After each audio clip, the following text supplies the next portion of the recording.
Oh, whoopsies, everybody. You might have heard a little bit of a crash, but that's because we're right excited to get into game. This is Valhalla Esports Season 7 in this, Season 3, Week 7. I'm sorry, I'm all over the place today with Bomba Bros versus Los Nomadas. This is your two casters here tonight, Karma Warrior and Malco, getting right back into it. Karma, how you feeling today?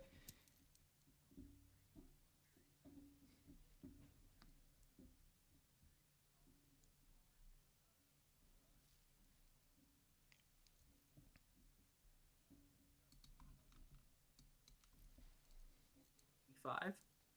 And so I'm looking to see how they are doing recently. And Los Matas, well known for their control mage bot laner. So I'm excited to see how Bomba Bros will perform into the control mages that we Exactly. will end up throwing out.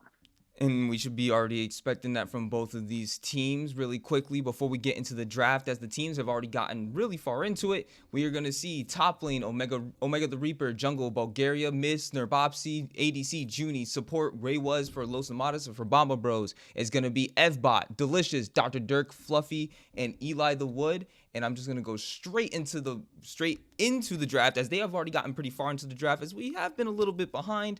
But we're gonna see here, to call off the draft really quickly. On blue side, they have banned Karma, Maokai, Varus, and then have ended up picking Amumu, Zaya, Rakan. For the red side, they have ended up banning Gragas, Jarvan, Nico, Syndra, and we just saw blue side ban the Jackson. On their picks, they ended up getting the Lux, Blitzcrank, and Tryndamere.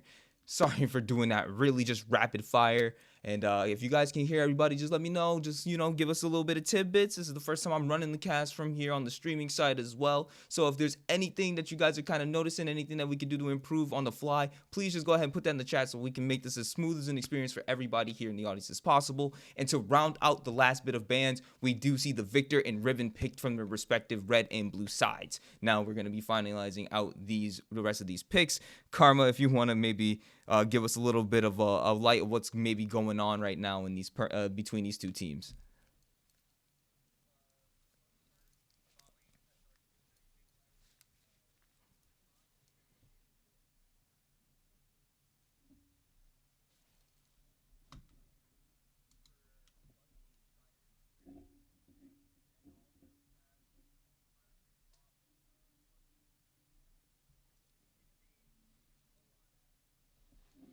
And now we're seeing these and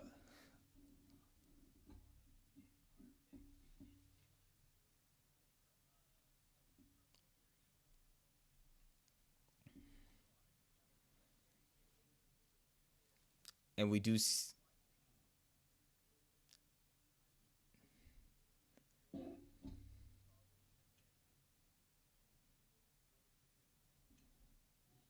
so where's this so what do you think that so this Lux, so it's actually going to end up being a Lux Blitz bot lane? That sounds pretty insane. Oh, okay. And we see the Kled being picked for Bomber Bros to finalize their team out in that top lane position. Pretty interesting pick. I don't see the Kled too often, but it's like that. It's like an Alawi, where it's a champion that you don't want to play against randomly, especially if you don't know the matchup. And I guess they're going to just pick Singe into it. This is going to be some very interesting team comps, at least. Oh boy, this is going to be. Alrighty. And so, with that said, I'm going to go ahead and transition us right over into the game screens, just to show that we are ready to go. And they're going to get us right into this. And we got the predictions already put up on the chat. So who you guys think, based upon these two comps, are going to end up winning these games? Is it going to be either Bomba Bros with what seems to be an extremely generally just kind of like a standard kind of composition? You have the go in, you have the protection, you have the engage, you have these are really just all kind of all in engaged team, versus a very interesting comp from Los Nomadas that I haven't seen before.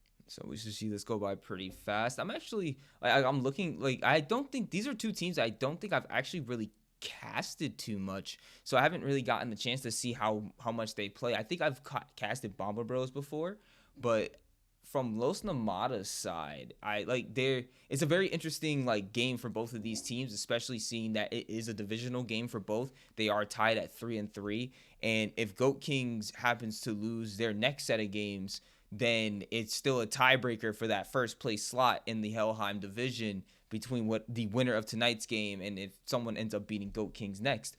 But again, that's still something that we have to see end up happening on the Goat King side. But it would still be good to be able to secure that second place slot guaranteed for yourself.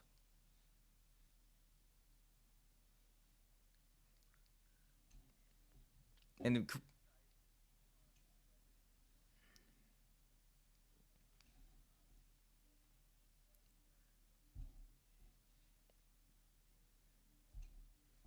flash cinch flip immediately.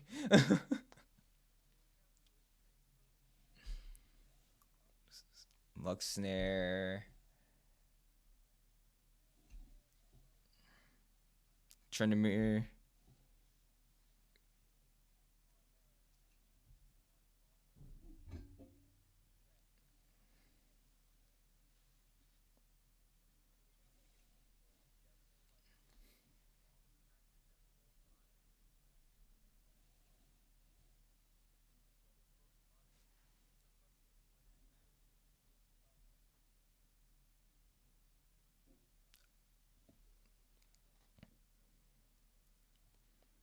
I can see where this is gonna end up. I can honestly, I think I kind of want to give it to the Los Nomadas just for like the if you see like comps that are weird like this, generally most people don't know how to like fight into them, especially when it comes to like even when you're just doing something very standard. Like we do see like the W, the Q from Amumu, the if once Vex hits six, the R from Vex, the R in the what's it called the bear trap rope from Kled. There's a lot that they have for just like, hey, we have pull in engage, where it's like a lot of Blitzcrank is gonna be. I think there's gonna be a lot on like Blitzcrank to get that one pick that's gonna basically make the team fights almost impossible for Bomber Bros to really like fill out. It just seems really like niche what they're doing on the side of Los Nomadas.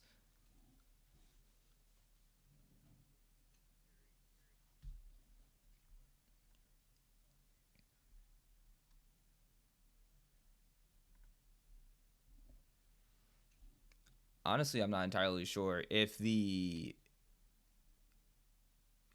for what it is that they're going for. I hope that's kind of what Los Nomadas is thinking. Like, hey, we can kind of weird them out with the current comp that we have.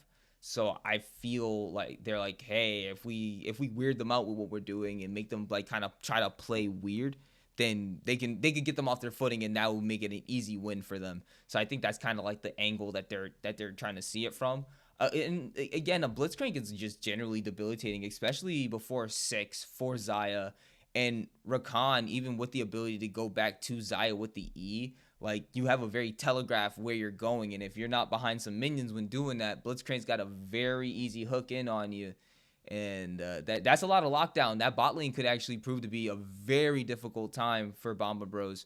I'm not saying I don't see an avenue where it doesn't work at all, but I definitely can say there's gonna be some troubles at least pre six. Pre six, it's gonna be like okay, there's gonna be a lot of like we have to navigate. Yeah, exactly. But I'm also not even considering the fact that both these teams are two bot lane focused teams. At least from when I was looking at the stats between the two teams and in their games, both their wins and their losses, you do find that a lot of the heavy lifting, not necessarily heavy lifting, but a lot of the like they like to put a lot of the power into their AD carry and try to get their bot lanes at least as propelled as forward as possible. And when it works for them, it does actually work very well. So I want to say that both these teams, like if they're going to be fighting through bot lane, again, that also adds that variable of a coin flip to it, where it's like what jungler is going to be more proactive or more efficient in those lanes in general.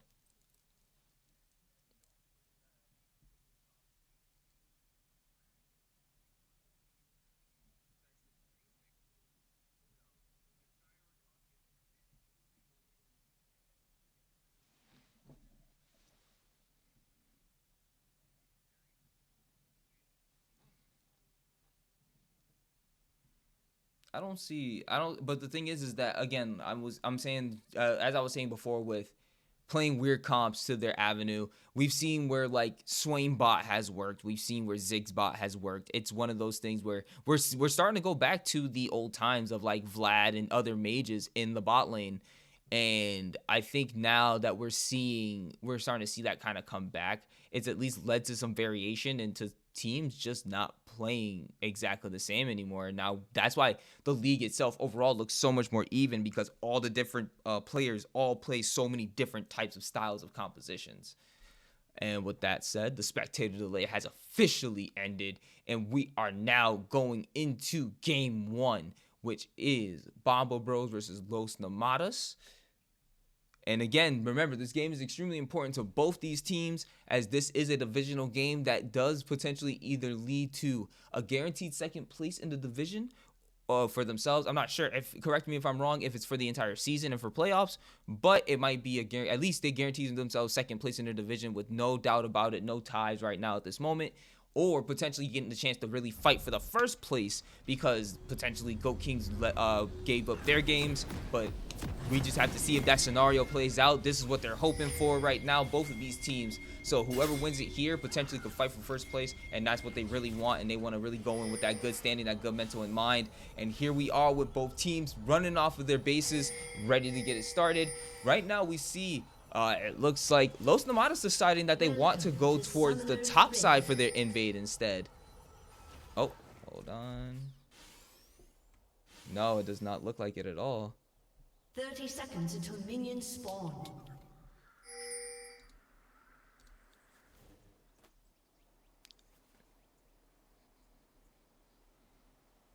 Nope, instead we get full 5-man invades on both ends. Okay, so that's going to be pretty interesting for both.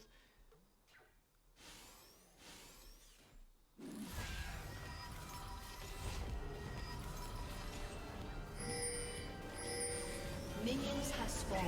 Nope, and now we got all the backing happening. Both, we see Vex going back to their lane. I wonder if they're going to be able to potentially at least catch out someone.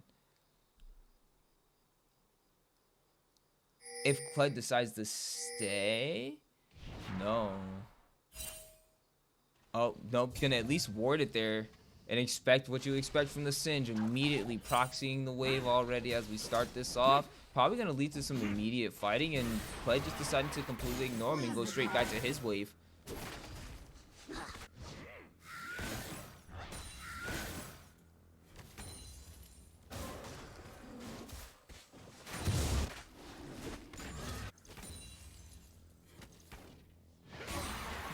Immediately. Nice little bit of damage there from the Vex onto the Tryndamere there in the mid lane. Good job, Dr. Dirk. To try to, mitigate this Tryndamere from being able to do really anything in that mid lane, which I kind of expected to be difficult for them. Okay, want to try to be careful there, Fluffy, in the beginning. A random blitz hook could lead to a lot of damage on you, especially now with that level 2. Definitely dangerous here.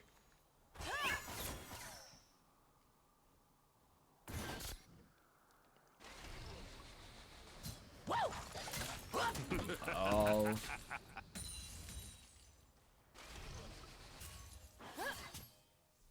I don't really see too much happening right now. It just seems like a lot more of trading going on in the lane. Tryndamere trying to farm, keeping up with the Vex, and Shyvana showing themselves to kind of get a little pressure off of the Tryndamere. And Mumu's still in the blue side jungle, knowing that Shyvana's probably... Oh, I actually know Shyvana did not go down. Instead, they decided to go to their own red side. So, knowing that their blue, knowing part of their blue was taken, and there goes Omega the Reaper getting the execute on themselves. And Snurvopsy, I'm not sure how much of a fun time you're really having. As much as you're getting that farm, the damage on you in this lane cannot be that much fun.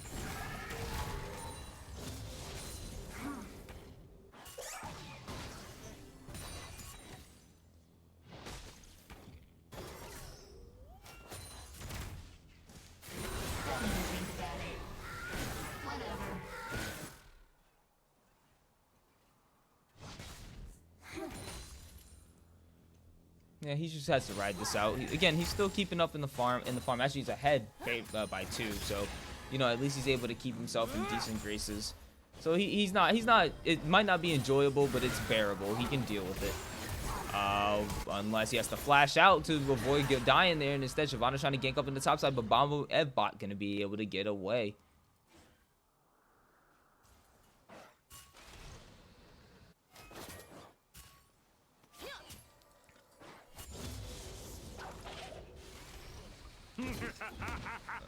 And Reaper here looking like he's having fun with this Kled as we have Bulgaria coming back up once again. Kled now going dismounted, trying to get away. I think we're looking at the first blood of the game as he uses the shotgun. About to barely be able to get it back. No, doesn't end up getting Scarl back. And first blood going over to Shyvana. But right now on the bot side, we do see Fluffy going ahead and dishing out a lot of damage on the Ray was on that Blitzcrank. Nearly taken down to under 20% health. That's going to be a real quick transition to try to get something back. But first blood going over to the side of Los Nomadas.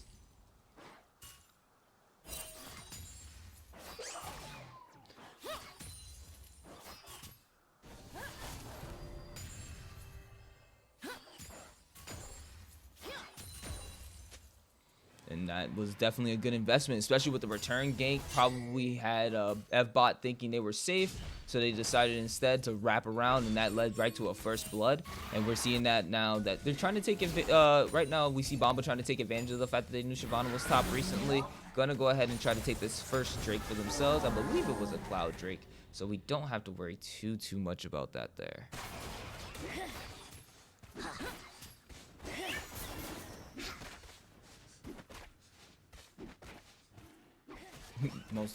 Alright, so it would be a Mountain Drake for the first one. That's definitely going to benefit the Klud and the Amumu early in some ways. Like, a little bit of extra armor can always be nice, you know, just free stats in general. Especially when we're seeing that Reaper right now is actually having some fun here on this Singe. Ghosted, trying to get away. Scarl coming back in the 1v1. Solo Dolo going over to Evbot, but poison ticking. Scarl gonna be just enough to be able to save him. A nice little solo kill up in the top side.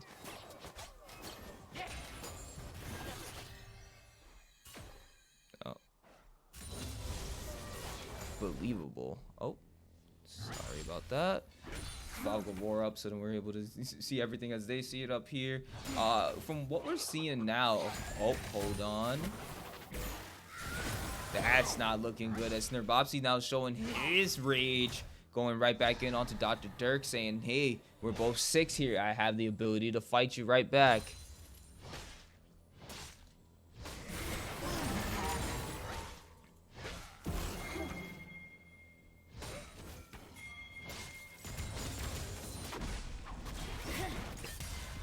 Hold on.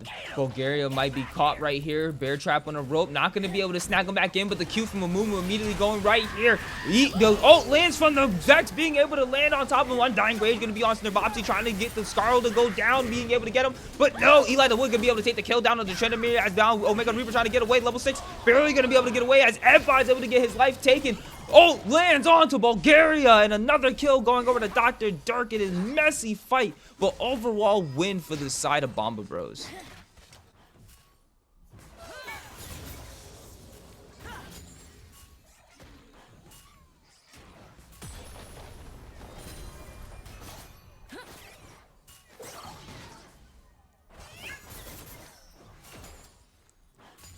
I'm sure the comms were definitely calling for that. Once they noticed that Bulgaria was invading, they probably had, if Eli didn't call for it themselves, they probably was like, hey, come up here, we do have people rotating. And it just all led to one big fight. And I'm sure Los Nomadas thought like going into that fight was a good idea, but then they probably didn't realize what was actually happening at that moment, how many people were just stacking in. And the long range engage from the Vex R is extremely underrated. So they didn't realize how quick Vex could actually get into that fight. Hold on, Snerbopsy now chasing down Bomba Delicious. Bomba Delicious, though, going to be able to get under his tower as he does see Evbot there. But Evbot decides to turn around and go after Omega the Reaper. Omega the Reaper now chasing down as they try to convene in here on Snerbopsy. Snerbopsy now jumping in as Eli the Wood and Dr. Dirk are here, but they don't know that the Singe is right behind him. Fearing away the Singe. Going to be able to try to get a little bit more damage as Bomba Delicious is right now hanging around trying to be able to get an angle to engage. But instead, it's going to lead them to being able to disengage that fight. Dr. Dirk and everybody else being safely able to return to their lanes and no lives lost.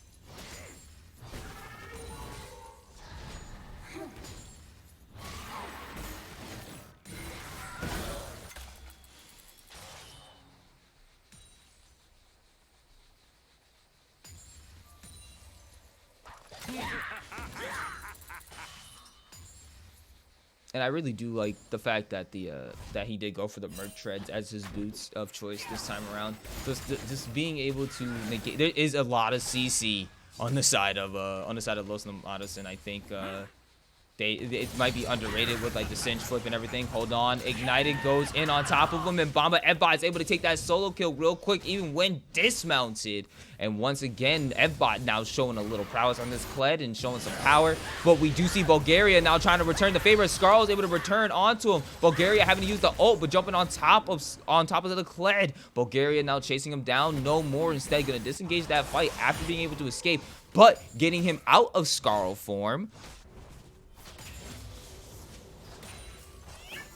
Yeah, more than likely. I mean, he might be able to stay there. He does know that Singe is not around. There probably is no other reason for them to fight up there, so he's probably leaving. As we do see Shyvana. Oh, that's going to be a big engage as Vex goes in, knocked up by the Blitz, but not going to be enough, and the damage is coming out. 4 people down in the bot lane. Ultimate used out by Judy, but not going to be anything, as Ray was loses their life. 2-0-2 on the Vex.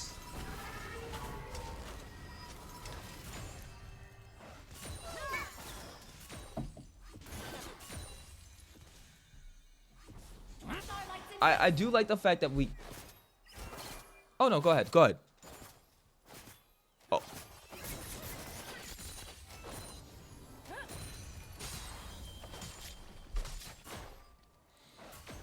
I really do like the fact that even though they do see... It's like, oh, okay, like, yeah, we're losing fights here. One, the lead has not managed to go to anything, like, completely surmountable. It hasn't even hit an over... Oh, no, it just hit... Oh, no, it hasn't hit an overall 1K gold lead entirely yet. And the best part is that they're always trying to fight for these objectives. They're always trying to make sure that they can get something back even when they lose these fights, and it's actually keeping them in this game right now, whether it's turret plates or objectives on one side, such as the Rip Turret or the actual thing. But being pulled in, Dr. Dirk nearly loses his life as he hit to full ultimate from the Lux. Big fight gonna be activated here as Nervatsi's gonna be taken down real low as the Fluffy's able to get so much damage on the back line. Blue team ends up taking the Drake for themselves as flashes out, goes out, but shutdown going over to Dr. Dirk as Blitzcrank takes that kill, but Amumu gonna be able to take the Blitzcrank back. Fluffy ghosted and chasing him down as he goes into Bulgaria. A couple more autos, takes another kill for himself as Junie now has to run away. We're gonna get the knockup Flash coming out, be able to barely save his life, gonna be able to get away. And that's gonna be big win over to the side of Bomba Bros as now they officially balloon the lead now to a 1.4K gold lead. And we're seeing overall the team is just doing well.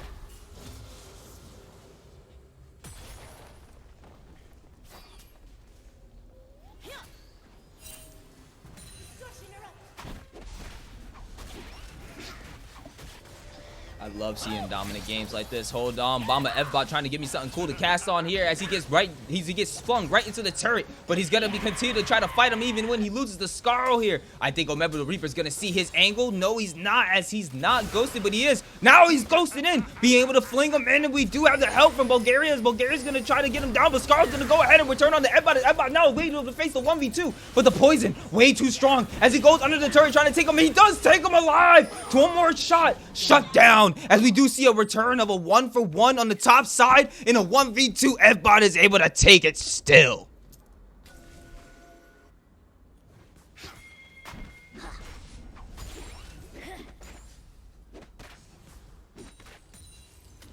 Janelle, I am not solo casting. If you could, just let me know if you are able to hear Karma. If you're not hearing him, just let us know. We can make sure we adjust that. But we do have Karma with us today from the cast. Alrighty. Oh, you don't hear him. Okay, we'll have to make sure that we fix that here. I should not be solo casting, but that's perfectly okay. It does say... Oh, that's very unlucky indeed. Hold on 1 second. Alright, you guys should be able to hear him now, but I am not solo casting. Hold on, Rift Hill was activated topside, so Evbot instead, I'm going to try to return the kill. Bulgaria taking extremely low as the movement's going ahead to try to help chase him down, but instead, we're going to try to go ahead and queue him on. No, you're going to try to take Omega the Reaper instead. No, you end up taking neither. Skarl runs away. Neither life is lost, but they still managed to get the side of Los Nomadas to completely back off. Very good play by Los Nomadas to be able to deflect the aggressive pressure that Bomb Bros has gained from the plays of the beginning of the game. And I really do like seeing what's going on here because they keep trying to return back everything. No matter what is going on the map, they're saying that we're going to try to get something back no matter how much we lose. But hopefully that doesn't end up leading to a loss for them. Hold on, you're without Scarl, and you were flung under the turret. Even though you're not taking the damage now, you're trying to get it back. Reaper, he's really close. Are you sure you want to fight him here? One more shotgun blast, and he's ready to take it. Instead, you're under your turret. He's not risking the fling, and he's going to walk back away from you. Hold on. Where directed camera really wants this top lane fight to happen. It's just hovering for it. It just knows. Oh, and then we see Sir Bossy stealing the Raptors. Listen, if you need the gold, you need the gold, man. Oh, Blitzcrank going top lane to see if we can catch this. Oh, but this is going to be Scarl returning here. Was the ult used? No, not yet. But it is a 1v2 between two CC machines. You're going to end up losing Scarl once again. Ebbot not going to be able to get away as you're flung once again. But we have Bomba Delicious coming in, being able to save Ebbot barely. Blitzcrank not going to be able to take that kill. And instead, Vex going to be able to take the Blitzcrank's life as Dr. Dark now trying to chase him down. Everfrost's going to miss, but Omega the Reaper trapped between two, but dodging all the skill shots, being able to barely escape. Ultimate not going to do anything onto him as it misses. But we're going to be able to see Dr. Dirk once again take that kill up in the top side. 2 kills for the mid laner of the side of Bomba Bros. Red team's turret has been destroyed. Surprisingly closer fight than I thought it would be. Awesome, awesome. You're finally being heard, Karma. So this cast is finally at 100%. We're ready to go, and these fights are getting even more exciting right now. As you guys just saw up in that top side, we saw the mean reconvergence. As we saw a mean reconvergence as a 1v2 turned immediately into a 3v2, and it ended up being a win for the side of Bomba Bros. But hold on, this might be a big mistake as the Blitzcrank might have found the pick that they were looking for. But the Rakan being able to get away as the feathers fly and they go all in. Kled charging in, being able to drop on the Sir Boxy. Undying Rage, gonna be able to keep him alive ever so barely as right now being rooted down is gonna lead to a double kill, and Fluffy being alive as Kled being there led to the fight being an overall win, and now they're 13 versus 4 kills. Junie catching out the enemy support, but not going to be able to do much else from there. And this Chemtech Drake is looking like it's Bomba Bros. Yeah, very, very stable team fight from Bomba Bros. Being able to have tons of peel for their Xayah the entire game, as well as the solo peel that Xayah gives to herself. I think, oh, nice try for them on that side. Very close ultimate, could have potentially ended up being the steal, but now that's 3 Drakes and soul point for the side of Bomba Bros. Bomba Bros looking real strong in this game 1. I love seeing that. I do like seeing that they kept posturing around it, like they didn't want to give up this Drake, especially considering that like it would have been the soul point Drake. Man, Delicious, you really are trying to fight here, but because you always have Kled ready to go, and unfortunately, being able to use the ultimate to get out, Bulgaria is now chasing away Bomba Lili, trying to use the ult and everything to try to, or not the ult, but trying to be able to catch up to Bulgaria with the W, not going to be able to land it, not going to end up taking the life of Bulgaria, but definitely getting him out of that jungle. Bulgaria really liking to attempt these invades, but it's not working out for him much more anymore. They just know when he's there, they keep converging on him, and it immediately turns into either a 3v1 fight or something being forced out of him, whether it's an ult or a flash. These invades might not be the best thing for you right now. You might want to just stay in your jungle, especially with your team starting to really fall behind. 3.8 gold lead on the side of Bomba Bros as we speak. Yeah, I mean, definitely still able to come back for Los Nomadas. It's like one Baron fight is all it takes. Oh, I just thought about this, Karma. This is actually going to be a little lore for everybody, esports or Valhalla Esports lore for anybody who hasn't joined the cast before. Whenever it's me and Karma that cast, generally there's always about a 3k gold lead that happens, and then it immediately swaps out of nowhere. Oh yeah, that's true. It does exist. That does exist. It's a literal curse, so I'm just waiting for it right now. So we see at the moment right now that objective bounty has been claimed, and immediately is sit at this 3k gold lead. So let's just see if that ends up switching over for Los Nomadas, as they might be able to get a pick or a really good catch or just a really big fight that ends up going their way.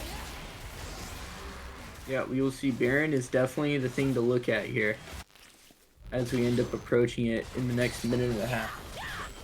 And I'm loving seeing this. I love watching when this Kled's going in. Another objective bounty claimed, but right now Snerbopsy might have had to give up his life for it. Gonna activate the Undying Rage to go ahead and try to give a little bit of this fight, but with all the extra protection. And you didn't know that Delicious was there and waiting. The little bit of shielding gonna keep you alive for just an extra moment, but it doesn't matter. Snerbopsy going down in that top side, and I believe that was Delicious that ended up claiming that kill. Very nice play from Bomba. Now they should be able to back reset, grab your wards, run them through Baron, and be able to claim this Baron for Bomba Bros. I think Bomba Bros is looking like the definite winner potentially of this game. I don't want to call it a definitive thing, but it's just the way that they're playing these team fights and just the way that the comp for Los Nomadas is working right now. It's just really difficult for them to be able to play into a comp that's just so... Well, their go buttons are so easily used when literally Rakan can press RW. Vex has the long range engage with the R. As I was mentioning before in draft, they are just like, this is a draft diff at this current moment that they're trying to prove. And if Bomba Bros ends up winning this game, then that's going to end up being it. Like, that's going to be the proof of, like, it was just maybe a draft diff for them. Or maybe it's just, you know, this is how they play and they know what they're playing best. Hold on. Omega, you didn't know that Delicious was here, ready and waiting. But hold on. Don't forget, there's 2 charges of the Amumu Q. He was able to get you, but no, he's not. He's not risking going under the turret against you. Instead, he's going to save that Q. The ult was used by the Vex, but it didn't end up meaning anything. They didn't want to try to attempt to tower dive a Singe. You definitely don't want to chase Singe. Rule number 1 in the league, everybody.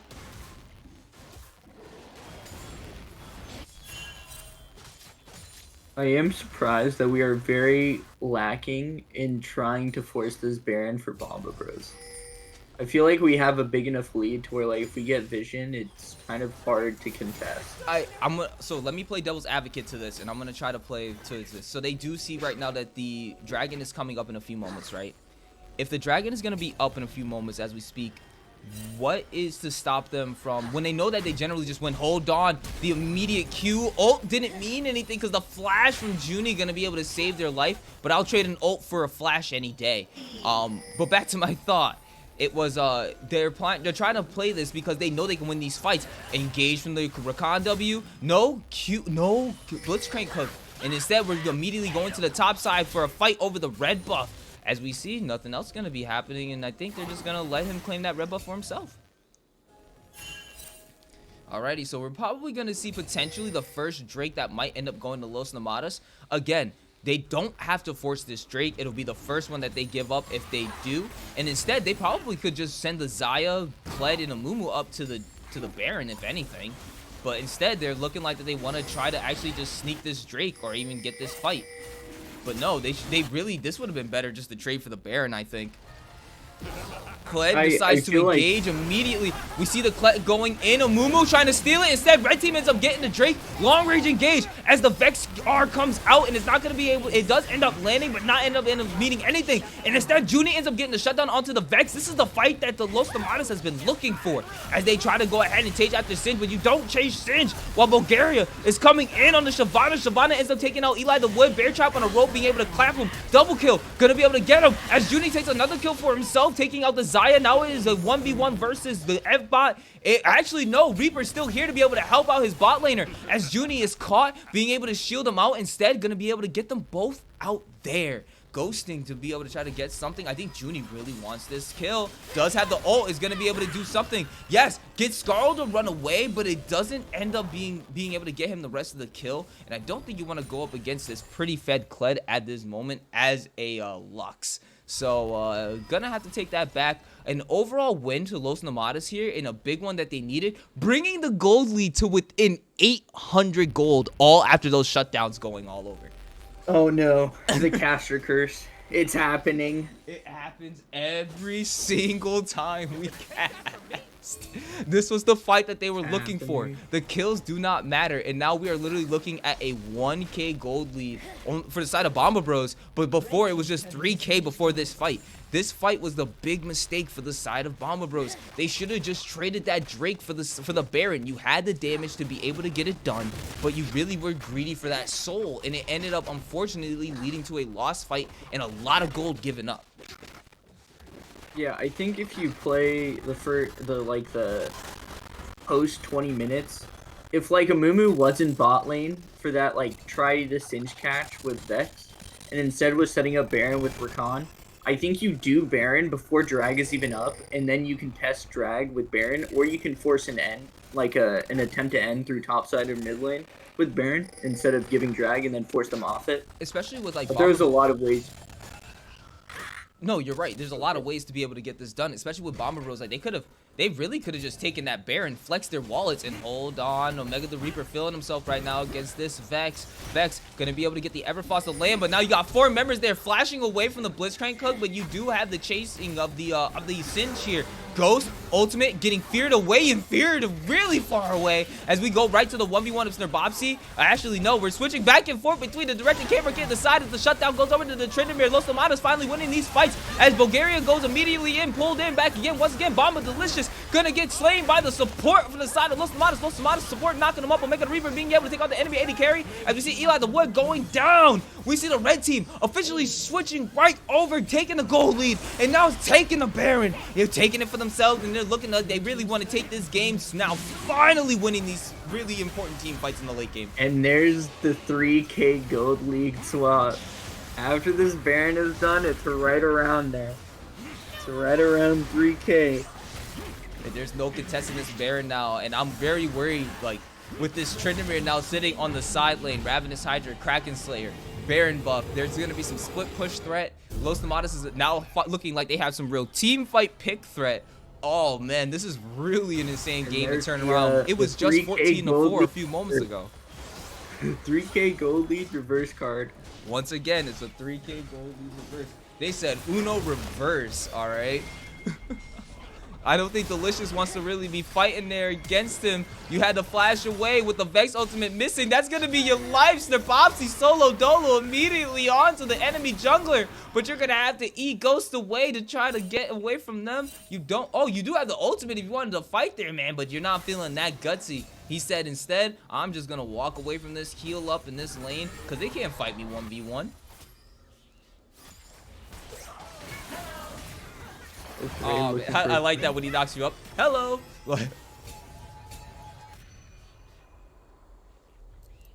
That Blitzcrank skin is hilarious to me. The sound effects was just really hilarious. Yeah, is the Captain Make plays Blitzcrank. As we have Blitz in the chat saying, "Let's go teams." Oh no, Dr. Dirk. Oh man, he almost walked right into a Blitzcrank Singe. That would have been absolutely horrendous. Thankfully, the sweeper revealed. Man, but they're still looking for it. I'm telling you, like, they know what their comp needs to do. Look for these comps. Look for these picks. Look for everything they need. Oh, that could have been devastating for Eli there. And we have a pause, unfortunately. Yeah, I mean, clean recovery by Los Nomadas. I think literally, it was only 3 minutes that really caused this game to be in the reach anymore.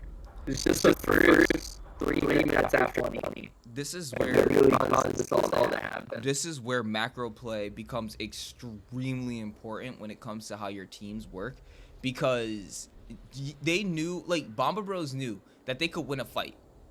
They knew they could win a fight. It's just something that is let me see what the chat says. Oh no, we're back. They just immediately went right back into it. So they just needed a quick, I'm guessing maybe a DC or something. Alrighty, so we see a Mumu going in with Kled on top of Snerbopsy here. Snerbopsy trying to be that split push threat. Hold on, I got a little bit of a freeze here as we see the Tryndamere going on a killing spree. Not sure why we have the freeze here, but we're gonna go ahead and just rewind that back just a tiny bit. Alright, we're going back just a little bit, guys. I'm so sorry about that. It seems like for some reason the spectator client decided it wanted to be a little bit finicky with us here. And the second Drake is spawning, but we instead have a topside fight between Bomba Bros with the Tryndamere and F-Bot getting slain in the top side, as Delicious is also gonna maybe not go down as he gets the shutdown on the Tryndamere, but that doesn't matter as Bomba Bros don't see that the dragon is being taken on the bot side, and it leads to Junie dying here, maybe by the ignite. No, the shield saves his life, and a Drake goes over to Los Nomadas. Yep, Lux W, super good. Oh, hook going a little wide. That shield is extremely clutch. Going out and on the way back, oh man, it's absolutely insane. I don't know why we're going after this Singe, guys. This is not something we want to do anymore. The game has completely swung. You're gonna have to use your stopwatch there to try to get away, flung away. Even though the shielding is coming out, you're gonna get slain by the poison. Omega the Reaper taking that solo kill in the 1v2 on the Vex.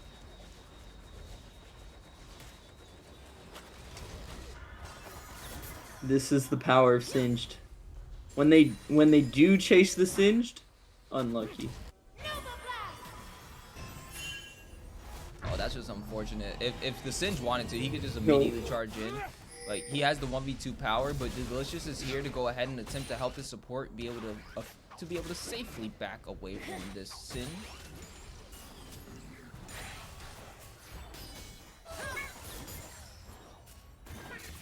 This is not what you want to see from the side of Bomba Bros at all. You don't want to see a switch like this happen where the team was in full control of this game for the long haul, but then the 25-minute mark happened and everything switched. And now we're seeing a just under a 4K gold lead for the side of Los Nomadas now. They are starting to take full control of this map, especially with this split push threat on the Tryndamere. I wouldn't be surprised if we end up getting like a Los Nomadas win now, especially with the comp not really working out, as we see the 1v2 coming in, long range engage from the Vex, being able to fear them away, but Tryndamere not having any fear as he goes in. But he's gonna go ahead and back off, using his ultimate to try to stop himself from dying. And as he does back away. But feathers come out, feathers fly. Gonna have to call them back because you're able to snare him. And Omega the Reaper caught in between 3 members. The ultimate coming out from Amumu, but Omega the Reaper getting snared one more time. Gonna be able to negate any more of the CC shutdown. Going over to the Amumu. Bomba Bros finally finding a fight, something that they needed to be able to try to get them to swing around. Ghost being used by Junie, getting caught up by 3. Bear trap on a rope. Gonna be able to catch him as Bulgaria goes in with the ultimate, trying to go down onto Dr. Dirk. Flashing out to try to get away from Bulgaria. Bulgaria is still chasing him down. Gonna be able to take out the Vex, but they're gonna have to give over his life over to the shutdown, being given over to Evbot. As we see, sorry about the mix-up of the words, but we do end up seeing, and as we see in that fight, once again, Bomba Bros being able to use their team comp to the fullest. Even though their carries ended up going down, they were able to at least come out with the eke of a win and get some major shutdowns from important team members and get them onto the important team members who would probably need it here as well. So I'm glad to see that they were able to eke out a win in a fight, but it's still looking extremely even. 3K gold, 3.8K gold up for the side of Los Nomadas still at this moment. Oh man, this is the wrong side of the turret that you want to be on. Can't be disabled as you go ahead and try to ult to escape using the movement speed and the unstoppable. Yeah, I mean, the way to come back for Bomba Bros is to end up having another fight over that Baron and having superior vision control and just being able to dominate the fight. Call me crazy, but if that happens and we get Baron, then it's probably a reverse 3K again. I want to see both of these teams starting to contest the vision up on the Baron side. Oh man, they just keep going after this Tryndamere. I'm not a fan of just constantly, like, yes, you can't, you got to stop him on that side lane, but like, Vex is your only person who can really stop him, and like right now it's extremely important as the Baron has been started up by Los Nomadas. None of the team is even there. Yes, Vex can TP there, but they do have the ability to stop you. Junie going ahead and utilizing the snare and the E to be able to get a little bit of slow and vision, knowing where they are. Snurbopsy sneaking up behind them as Fluffy is caught in between 2. Gonna be able to use the feathers, but not gonna be able to get away. Calls him back, but not gonna mean anything as Snurbopsy ends up taking the life of Fluffy. The ult being used. This is the big fight that Los Nomadas needed to be able to go ahead and probably secure this game, as they're literally giving none of their lives as 3 is taken down. That's gonna be an immediate turn on to the Baron, and that potentially could almost mean the game. We're seeing Los Nomadas really showing some prowess here. Yeah, the big kill game swap. 40 kills, 32 minutes. Man, the game turned bloody. Now it's a 6K gold lead for the side of Los Nomadas. They wanted to prove people wrong. They were like, this comp, man, you see the Lux and the Blitzcrank bot. You think this ain't gonna work, man? Let's go ahead and show you why this is gonna work. The Singe, Come on. Shyvana, not super pick champion all the time? What do you mean? Tryndamere mid? Shh. They were trying to prove everybody, like, nah, this comp is going to work and we're about to win it. And they're showing why they can win this game with this type of comp. So please be on the lookout for things like this, because this is absolutely insane to watch.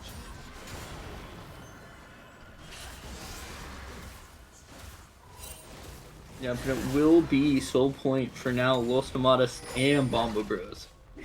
Next Dragon will definitely secure the game if this Baron didn't. Man, it sucks because the team fight advantage that they had before for the side of Bomba Bros, they no longer even have that now. Like, we just saw what happened when they engaged in a full-on team fight. Like, why didn't you have Vex TP up if you guys were gonna attempt to fight for the Baron? You didn't want to give that up. So I wonder what the call was here, and I'm very curious. Like, both teams are now on Soul Point. You're gonna have to really fight for this Drake now. You can't just give that up either.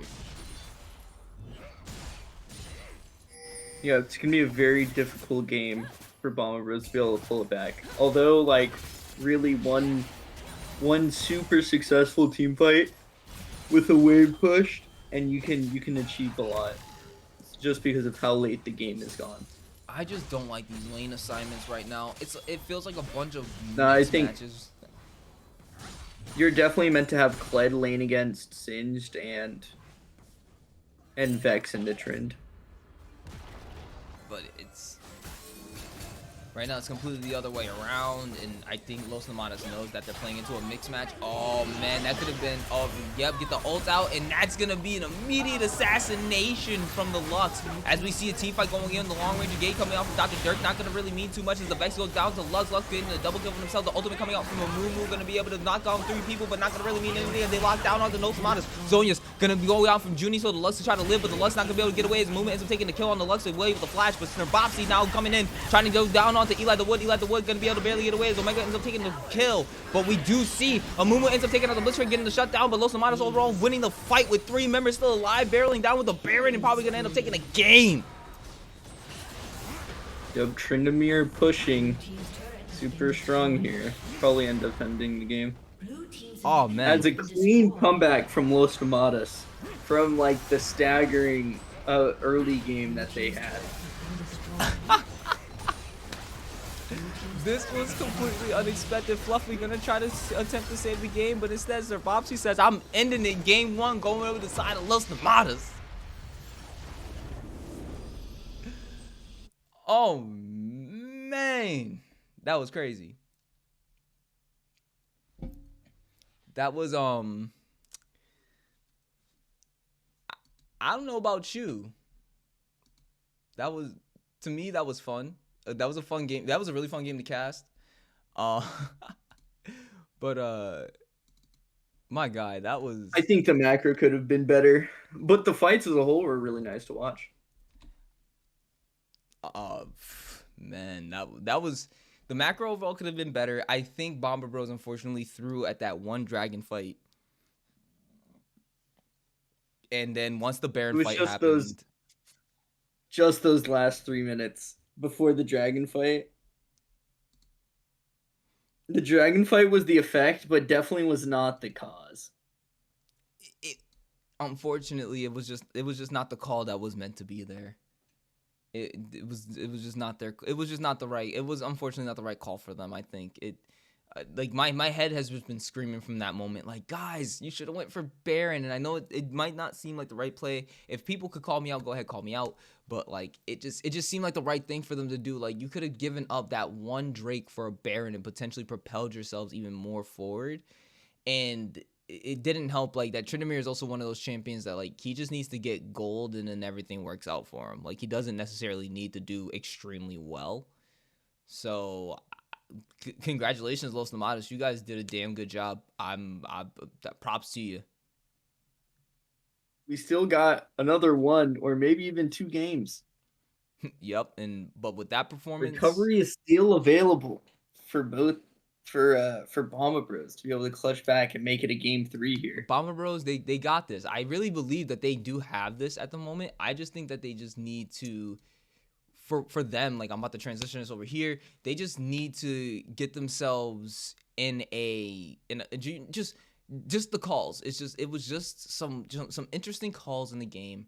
Just clean yourselves up, because there was times where they were calling up, like, for example, when they called the Rakan up, like that was a great call, because that ended up basically leading to a very, like, propelling themselves forward in the early game.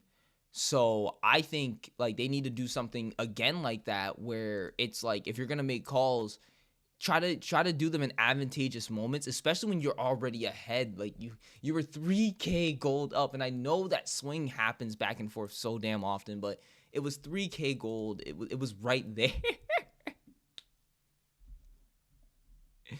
It was right there to be able to pull that game out easily. It was just very focused for those 3 minutes, and you're able to pull out that game for sure. Very small mistake from Bomba Bros and a very huge come up by Los Nomadas in that game. I definitely will say it was a fun one, like in that one, just because of how well both these teams, like I just think that both the teams like played well, at least like mechanically, for their champions. I don't think there was like a whole bunch of like crazy misplays with what the way they actually played the champions. So that was actually something really good to be able to call out, was just that in general. And if anything, I think I just think it's just a fun ride so far, if you ask me. Like that's just it.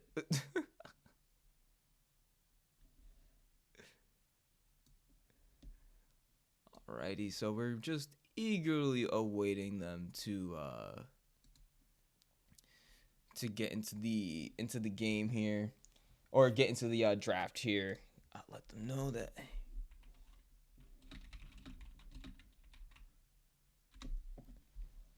So what do you think? What do you think Bomba Bros needs to do to be able to come back here in this game too? Here, Karma.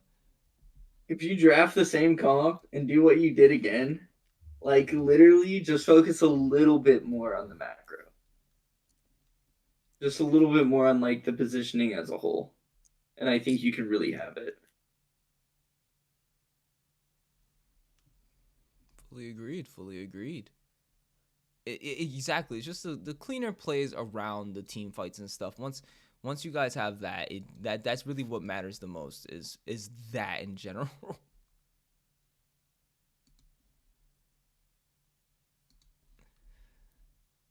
So if that is said, we're just waiting for them here.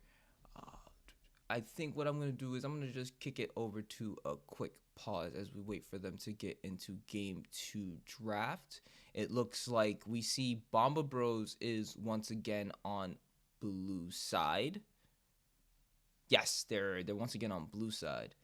So as the teams get set up and ready, we're going to just kick it over to a quick pause, and we will be right back.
And we're back. Sorry, guys, if you could not hear me. I think there might have been some complications there with draft lull, so I wasn't able to see the draft as intended. But looking like here, they were able to get everything situated over, and it looks like we are all ready to go.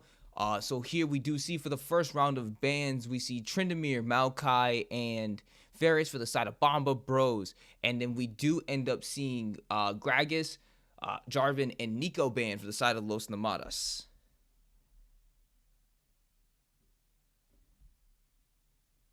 Karma, I'm not sure if you're still there with me. Not sure if you can hear me. Oh no, I'm here. I couldn't understand you for a minute there, and I didn't want to talk because I didn't know how laggy it would be. No worries, no worries. You're all good. You're all good. So I'm sorry about that, guys. Once again, the draft didn't go as completely as intended, but we are seeing the draft here in another way live.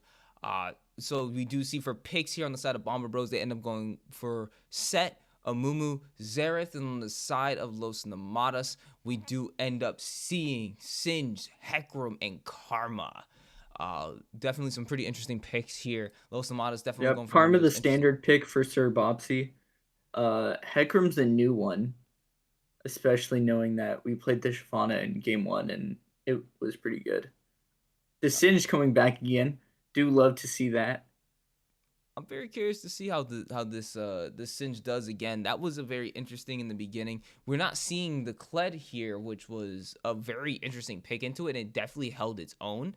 But now we're seeing the Set, which I hope is gonna have the same effect as the Kled did. But we just gonna have to wait and see.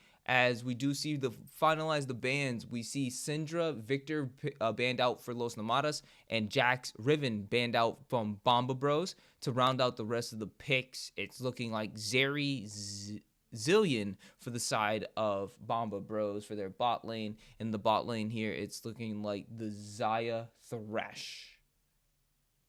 Yeah, Eli Wood's classic Zillion and Ray's Thresh. As we do get a more classic game. Do like seeing these kinds of classics here where it just immediately it's just like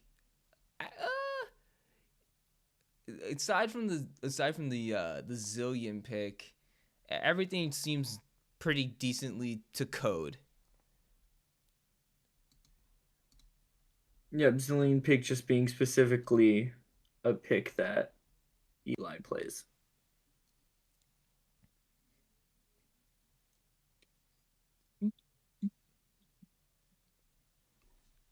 And now here we're getting with the predictions up.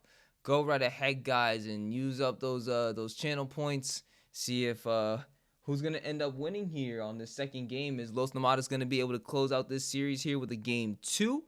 Or are we gonna end up seeing them force a game 3 here from the side of Bomber Bros and be able to give us an insane series that again still has a lot of stakes for both these teams. Right now, both these teams are hoping that Goat Kings can give up their games to be able to get that chance at the first place slot against them before playoffs comes into contention. So they definitely want to make sure that they can secure the win here. Bomba Bros definitely feeling the pressure from that game 1, but I'm sure that they're going to be able to turn it around and at least give us a hell of a game, if not eke out a win potentially.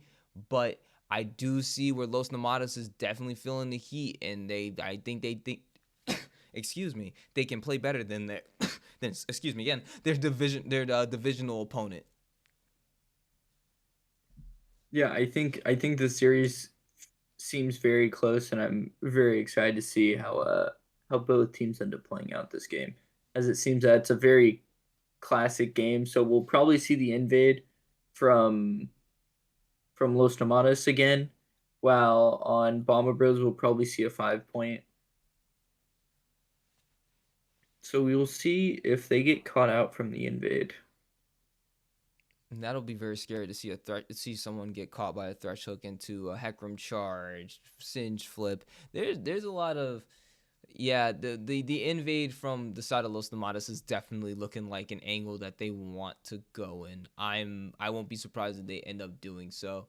predictions are almost up. I want to say you have about 10 seconds, guys, to see who is going to win over. Is it going to be Bomba Bros being able to take this game too, or is it going to be Los Nomadas being able to clean up this series and being able to go ahead and at least guarantee themselves the second place in the Helheim division? I think with this next minute coming up, we're going to be able to see these two teams get into these games and definitely show who's their boss, what they're able to do best, and truthfully just overall show that they're just trying to win this league in general. We've seen that the league itself has become significantly more even when it comes to teams going up against one another. I want to say that not necessarily any team is a super team in a sense. Like, it's like you got like you definitely got players on teams that's like, okay, we want to take those players down, but every single team for some reason has a player like that where it's like, okay, this is a player that we're worried about this player when we go up against this team. And I'm very glad to see that the league has evened out in that sense, because now it allows us to have exciting games like this where the 3K gold caster curse, but still we saw that end up happening, and it definitely led to what we thought might have been able for them to eke back out a win for the side of Bomba Bros into a Los Nomadas win. So spectator delay has ended, and with that said, we are now officially getting right into the game. Hopefully we might actually have enough time to see what the skin game is looking like. And looking pretty good. I like the matching from the support jungle here with Bulgaria and Ray was with the high noons. All right, so I like that. And then Team 4 skin for the side of Bomba Bros. It's okay though. Eli's feeling the faker syndrome and is like, nah, I play this champ. I ain't wearing no skins.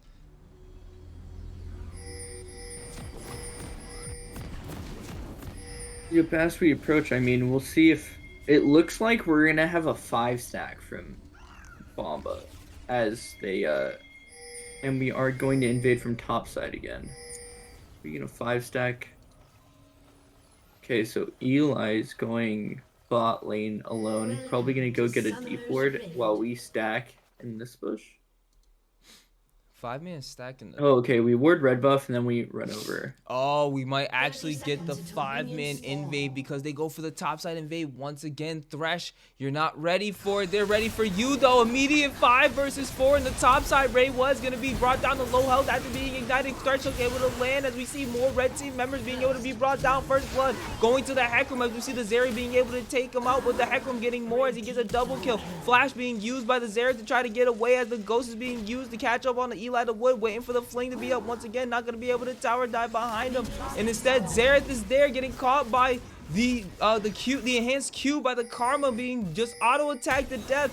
Dr. Dirk gonna be dropped down as Junie takes another kill for himself. Nomadas getting 4 kills in the avenue of that beginning game, going 2 to the jungler as well as 2 kills, 2 assists, going over to the ADC, starting off with a hell of a lead for Los Nomadas. 1.3k gold in that absolute cluster of a beginning fight. Yeah, it was a very disadvantageous fight for Bomba Bros. I like how Omega just stayed here. He's like, you know what? If I die, I die. Oh, well, that worked out for me. Yeah. Oh, we are going to end up taking the back. I think this is worse than just taking the back and waiting. Is that like a resistant Singe skin or something?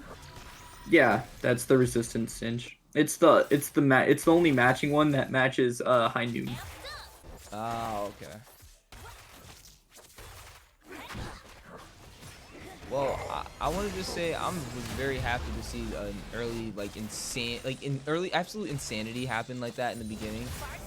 Not only that happening, but the punches come out and the solo going over to Evbot. But I think this is what Reaper is trying to play to. I think he just really, I guess Singe doesn't care if he feeds. It's kind of like Sion, where like he's kind of just always perma nuisance.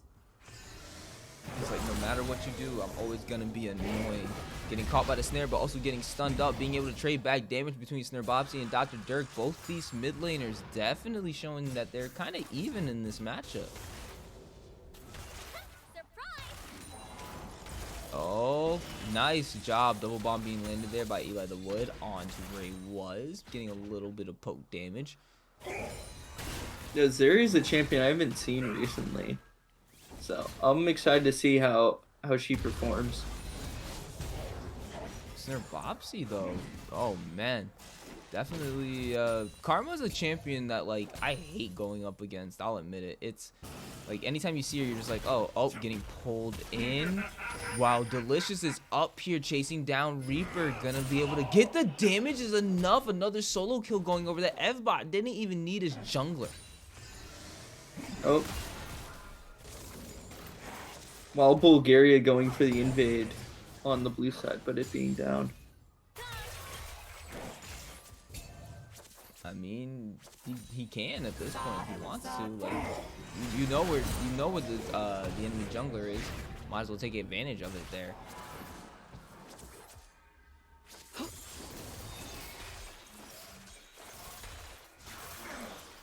Oh, nice hook being landed in on a Fluffy being ignited. Gonna be able to walk away. No, Ray was. Nice timed ignite to be able to take that kill onto Fluffy. Very punishing for this wave for Zeri to lose this wave. Oh, nice Ray was. Nice hook there. This is gonna be a nuisance come later on in the game. The mad life of Valhalla Esports. I feel like I feel like that would be actually a pretty interesting title to have for yourself. How did that Amumu Q manage to miss? Unfortunately, Ray was going to be able to miss that hook, which means 3 members are going to be able to jump right onto Bulgaria. Shut down, going over to the enemy 80 carry for Bomba Bros. This now zipping right over the wall, chasing down Ray was. Instead, going to be able to keep sparking up and keep shooting onto Zaya. Not going to be able to get any more damage, meaning that that fight is over. And right now, Omega the Reaper going to have the set chasing him down, flipping him over, getting that poison damage, dodging out on the massive true damage that was going to come from him there. Ignite being dropped, but both champions, unfortunately, that's going to end up missing, but you're taking all the minion damage. Not going to lead to a death, but I don't know if either one of them wants to engage on the other. Whoever engages first loses. And instead, it's going to be the Singe deciding to take the safe back. Definitely not fun for the Singe, especially with the CS discrepancy that's going on in this top side. Yeah, very heavy in favor of set right now. But at least you know that right now... We do end up getting red side on drag here, which is very nice call. I do like that call. And I do want to say, though, even though the top side right now is looking like it's on fire, we do see on the bot side, at least the rest, the jungle, the mid, and everything else, they're at least looking good. And this is where we do see this time the jungler saying, no, I'm not going to call for this Drake. We saw in the last game what happened when we tried calling for a Drake that we thought we could definitely win, and we ended up losing, and that ended up propelling us to lose the game. So we don't want to call that again. Instead, they give it up, and the Infernal Drake goes over to Los Nomadas. Ooh, so close. But F-bot could have ended up dying there as well if he ended up sitting there a little bit longer to take that turret damage. Hold on, Snare Bopsy being caught out. Gonna have to flash away from the Amumu, and that's gonna end up saving his life if he doesn't end up taking that Amumu Q. Gonna break him in, suppress, boom! Killing spree, solo dolo once again, going right over to F-bot in that top side. Killing spree for the set. That's looking like some trouble. It will be a big problem to deal with this set, as Saya is the only one that can really deal with it. Oh, dodge out on these ults.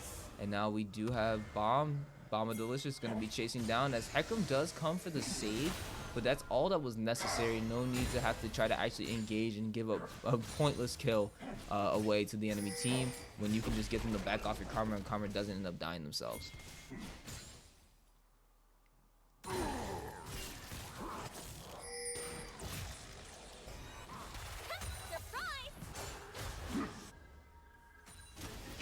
Oh, hold on.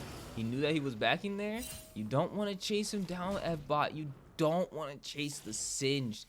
Like, he doesn't care that you keep killing him, man. He just wants to fight him. Fling him behind you. You're now taking more of that poison damage. Instead of chasing him, you just keep pulling the minion wave under your turret. Smart. Keep that Singe away from you as much as possible. trying to make sure the best that he can that Omega can't proxy the wave. No, not at all. But both of these guys, he procs the ultimate. You get an trying to ult out from Omega. which is pretty interesting to see here. But I guess it's, to stop him from chasing him down, or to.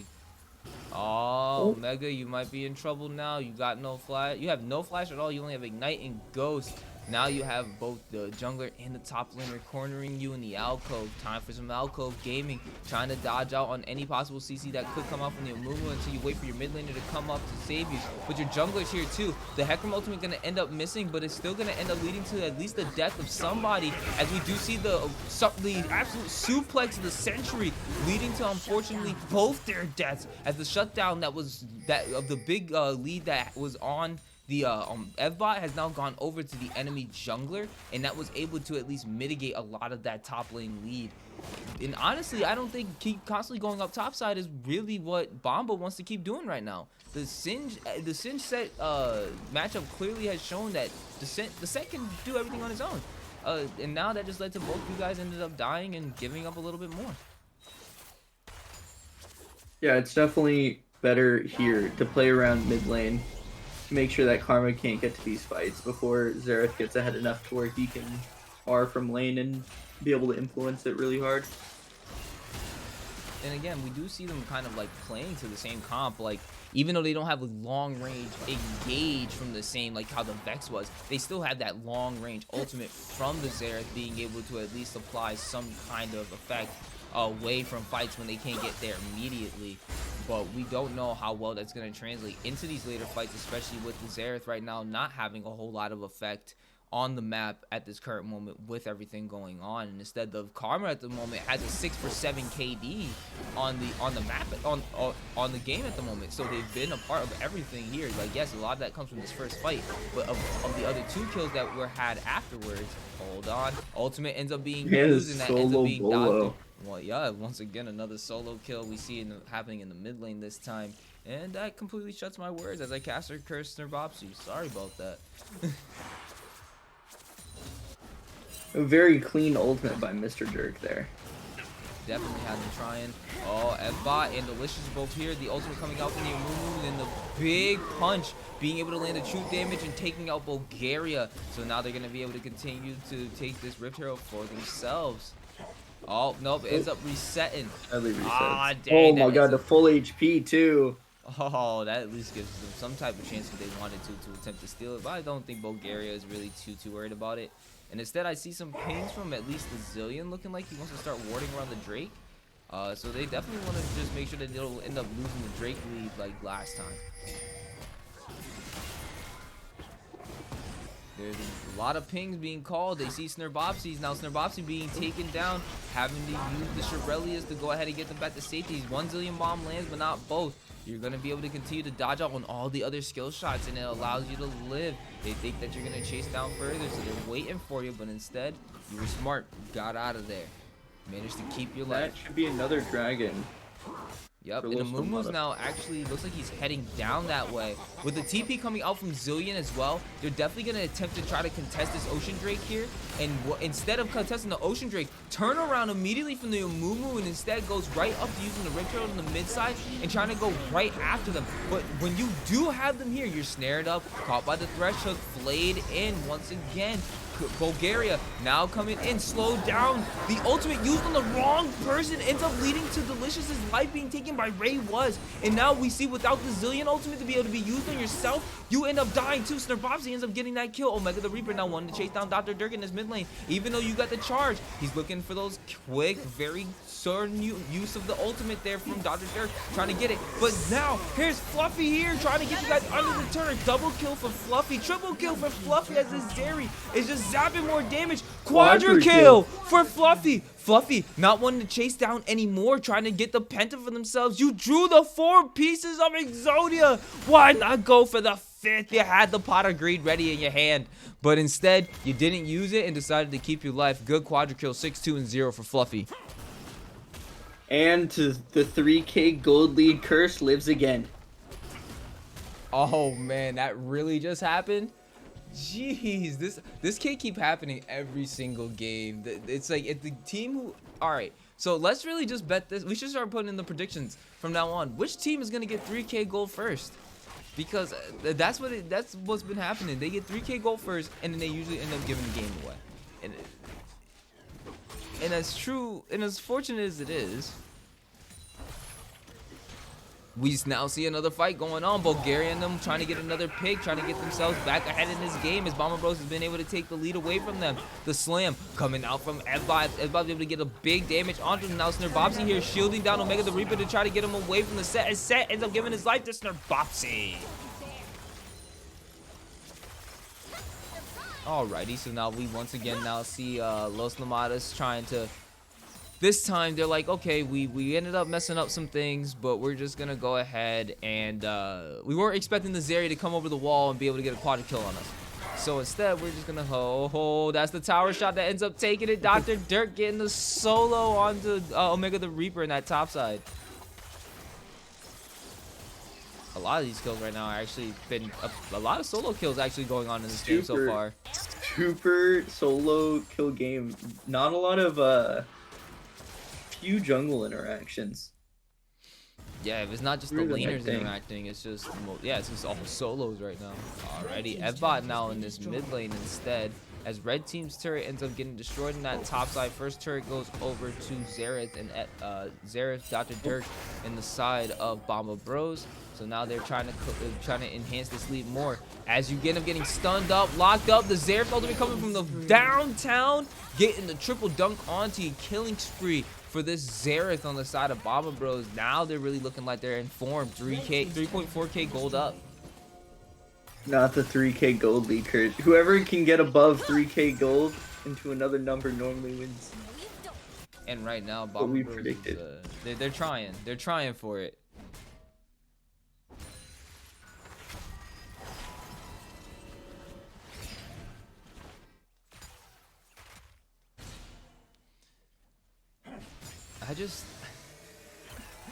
I just don't want to count them out just yet. Like, I'm seeing a lot of power here, but like, we see what happens with a late game Xayah. We see what happens when Singe becomes a full menace.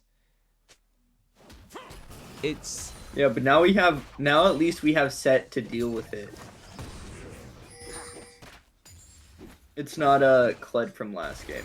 That's true. Kled was still a pretty decent champion for last game, personally to me. Yeah. But I do think it's definitely, the set is definitely better in this particular position. But we're gonna have to wait and see, because even so, like, the Singe is still proving to be an absolute menace. And it's only gonna end up becoming more of a menace later on. The Zeri, when someone can lock down on the Zeri, what do you do? Like, she's really right. Yeah. Like, the Zeri and Xerath both are right now, like, it's once again what's happened in the last game, where the mid and the, like, Evbot doing well up top side, the mid lane and the bot laners are doing extremely well for themselves, and then all of a sudden an absolute collapse of something happening that ends up leading to them losing the fight. But we do see the first Q from Amumu ends up missing, but the ult ends up locking them down as Fluffy goes on a domination spree, being able to take down the enemy jungler as they were going to attempt to try to fight for vision on this Drake, and instead it ends up giving up the life of Hector.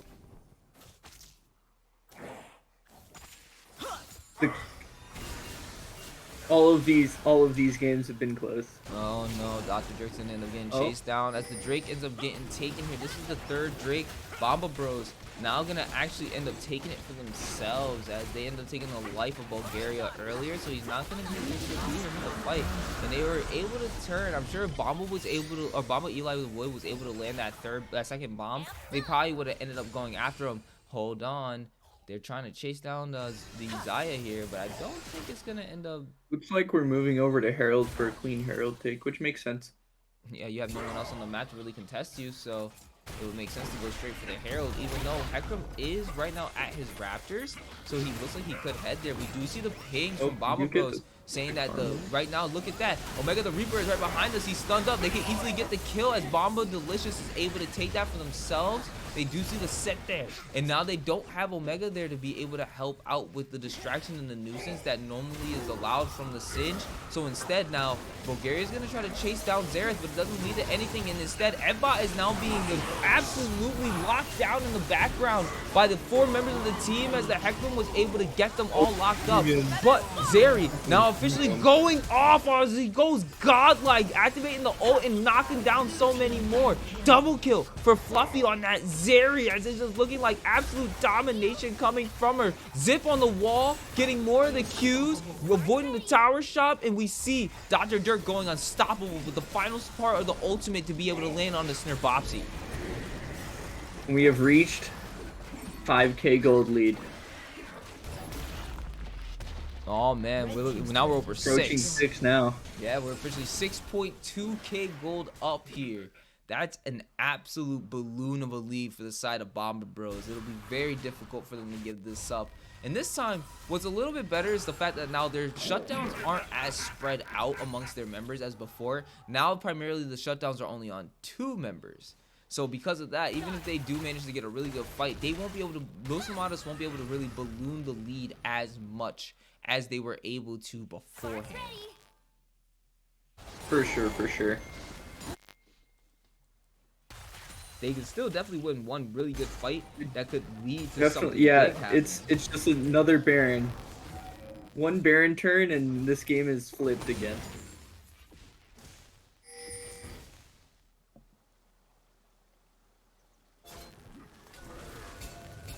As we do end up getting vision for Bomba Bros.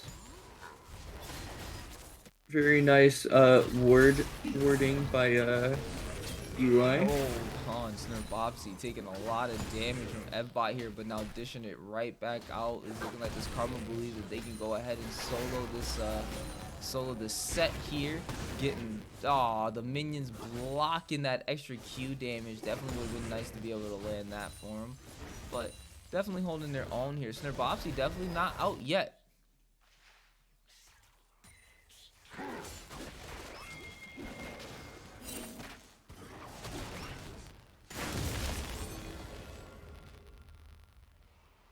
Oh man, that scared me for a second. I'm like, wait, Mumu, you're about to be caught out by somebody else. But wait, hold on. Nope, Xerath is your team.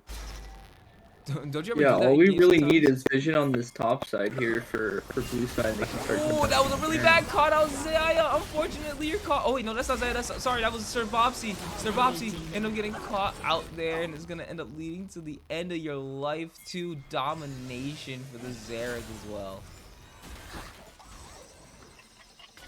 And that should be. You can force that if you want. They said not to. I'm fine. I guess not to force it, as we do right now have Mega the Reaper and Evbot fighting in this top bot side here. Dr. Dirk now landing some decent damage onto the Thresh. Gonna try to get those final shots. The shield not gonna be enough. Dr. Dirk going godlike as he has the 5 shots, not the 4 shots right now. And now instead of trying to get the Baron, they just decided they don't have 2 members up, so they're gonna end up getting the turret. Snirbopsy just coming up now, gonna head and try to chase him down. Not really what you want to be doing when you're this far behind, just under 8k, actually just over 8k gold behind Bomba Bros at this moment for Los Nomadas.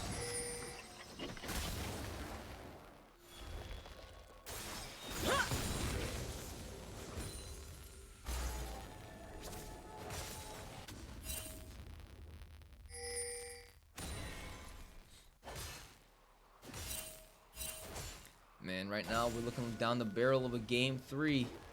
This Baron is looking like what's going to end up deciding it. Bulgaria now caught in between 2 of them. Amumu trying to get away, using the ultimate to try to stun him down. Bulgaria using the ultimate. Amumu caught in the back line, getting shredded right now. Ultimate dropped onto them, but Dr. Dirk going legendary as caught in the hook, using the Q to get yourself further ahead. Feathers fly to try to get away as Judy's going to land it down. Omega the Reaver being able to take down the kill onto Bomba Delicious. Bomba Delicious now being down, shut down with 1,000 gold going over to the Zaya as she ends up taking down the enemy AD carry. This is a big fight, as that is what was needed right here. As Snirbopsy is now chasing down the Xerath, rooting them down, slowing them, trying to get the Zaya close enough to be able to take that kill, and instead the ultimate is going to be activated by the Dr. Dirk. a little bit more. Is he able to land the final shots? No. But blue team ends up taking that Drake still for themselves. Bomba Bros now get the second Cloud Drake. Yeah, the game is now in a much closer scope as Xayah now has an extra 1,000 gold on the pocket. And looking like Xayah is heading for their Lord Dominic. Yeah, the Lord Domin's right Yeah, here. be able to deal with this Amumu faster. Which is definitely something that they're looking to try to do, and it will definitely help with the set. The set hasn't built any armor yet, but they are starting to get like a bit more of an HP pool, so it is kind of hard to just like shred that tank down. So I do like this coming out from Xayah. Xayah's gonna actually be an insane issue once she does have this LDR. That armor shred is just gonna make her rip through everybody with the feathers coming out. And we do see that she's that the Cull still hasn't been sold here by the Zeri, but I guess she's just holding on to that for as long as she can for whatever next item she does. I'm assuming it's just because the stats are better than what she could have bought. Probably. And now we do have Bomba Bros going ahead and starting up this Drake, or not the Drake, the Baron. And they do see that right now they have the Singe in the bot side. Oh man, you guys don't have your jungler there ready and waiting. And instead, Junie ends up getting the kill on Bomba Eli. Giving away free kills like that, you also might have just given away the Baron now. They're going to end up starting for themselves on the side of Los Nomadas. They're not afraid of you guys here. Jumping over, but Evbot going to jump in the middle of everybody as we do see the cleanse coming out from the Zeri. Zeri being caught up on the back. Bomba, Evbot going to end up taking Junie's life, and that's going to end up leading to Bulgaria going down too. They thought they could take the Baron, and it's not going to end up leading to anything. Instead, their lives being taken, and the Baron now going over to Bomba Evbot. Even though they took out Eli the Wood's life was what was worth just to get this Baron and to take out 3 for themselves.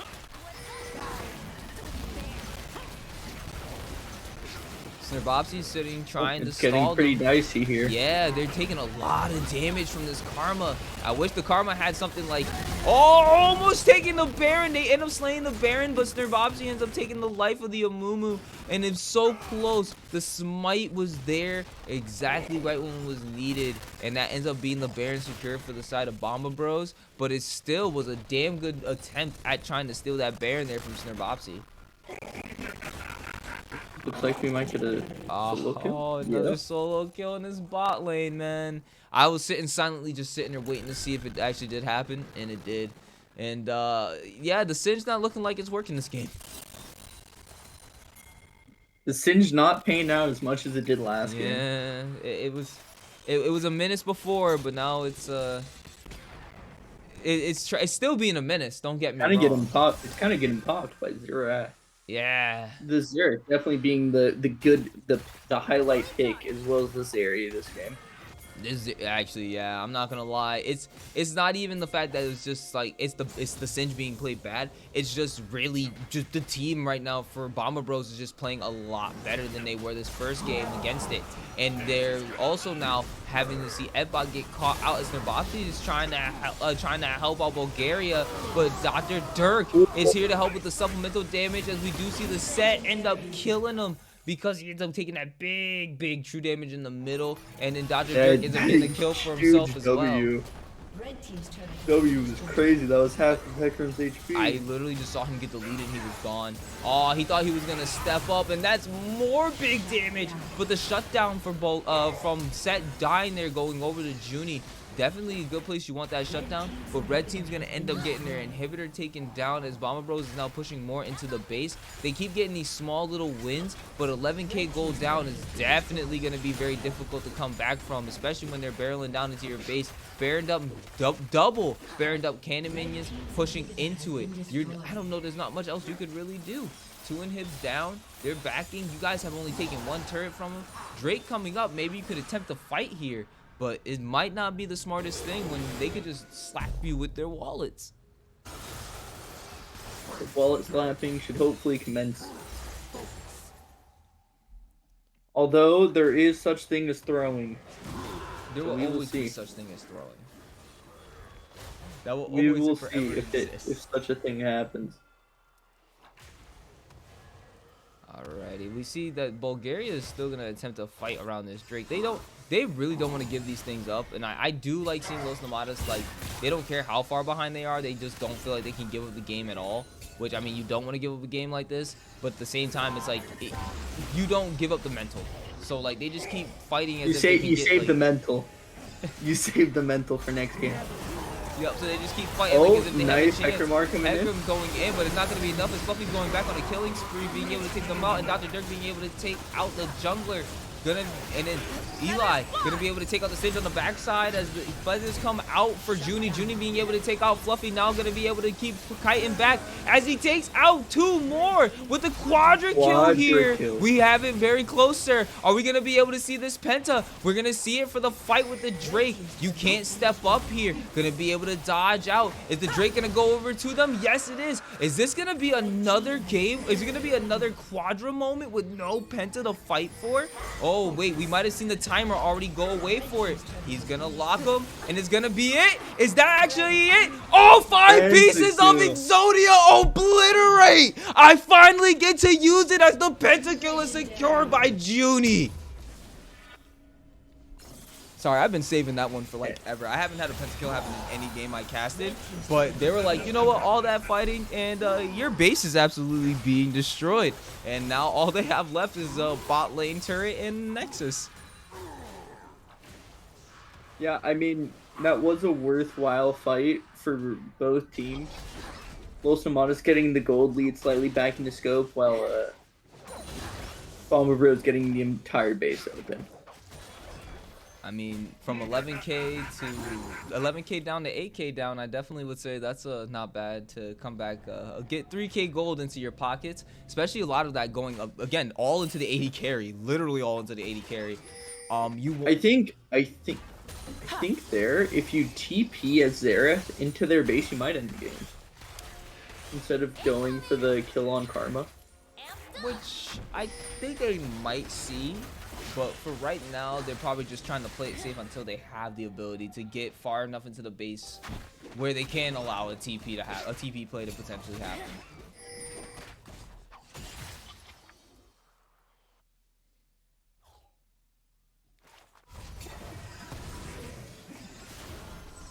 But we definitely do see Los Nomadas is not willing to go without a fight. As we just saw in that last fight, they definitely can still win even with being down so much gold. They just have to play it right. And I think a lot of the other members just right now it's protect the president with Junie being as big as they are. Protect them. You don't want that Xayah dying at all in the beginning of the fight, but they do have their own protection right now with the GA, so you do have to kill her twice over.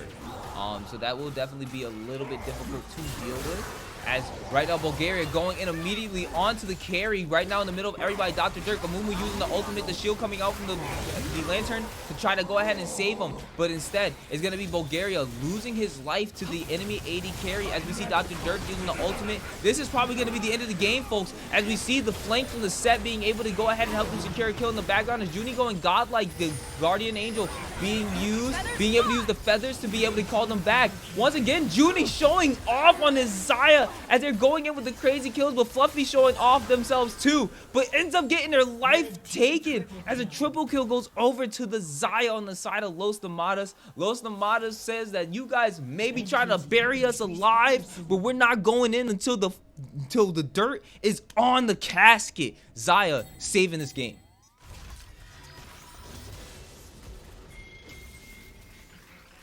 This game is as close as they come. Team's inhibitors respawning soon. And I like this. The immediate sell of the GA after it's already been used, going into some type of lifesteal with the shield bow. I like that immediate adaptation from the Xayah here. This is primarily why they're winning these fights. Like, protecting the Xayah right now is what's allowing them to be able to stay in this game, even with so much of their base literally decimated. Now TP play not possible for the Xerath, at least not easily, because he has to also take an inhib at the very least too, so that gives him enough time to be able to react unless it happens within a team fight.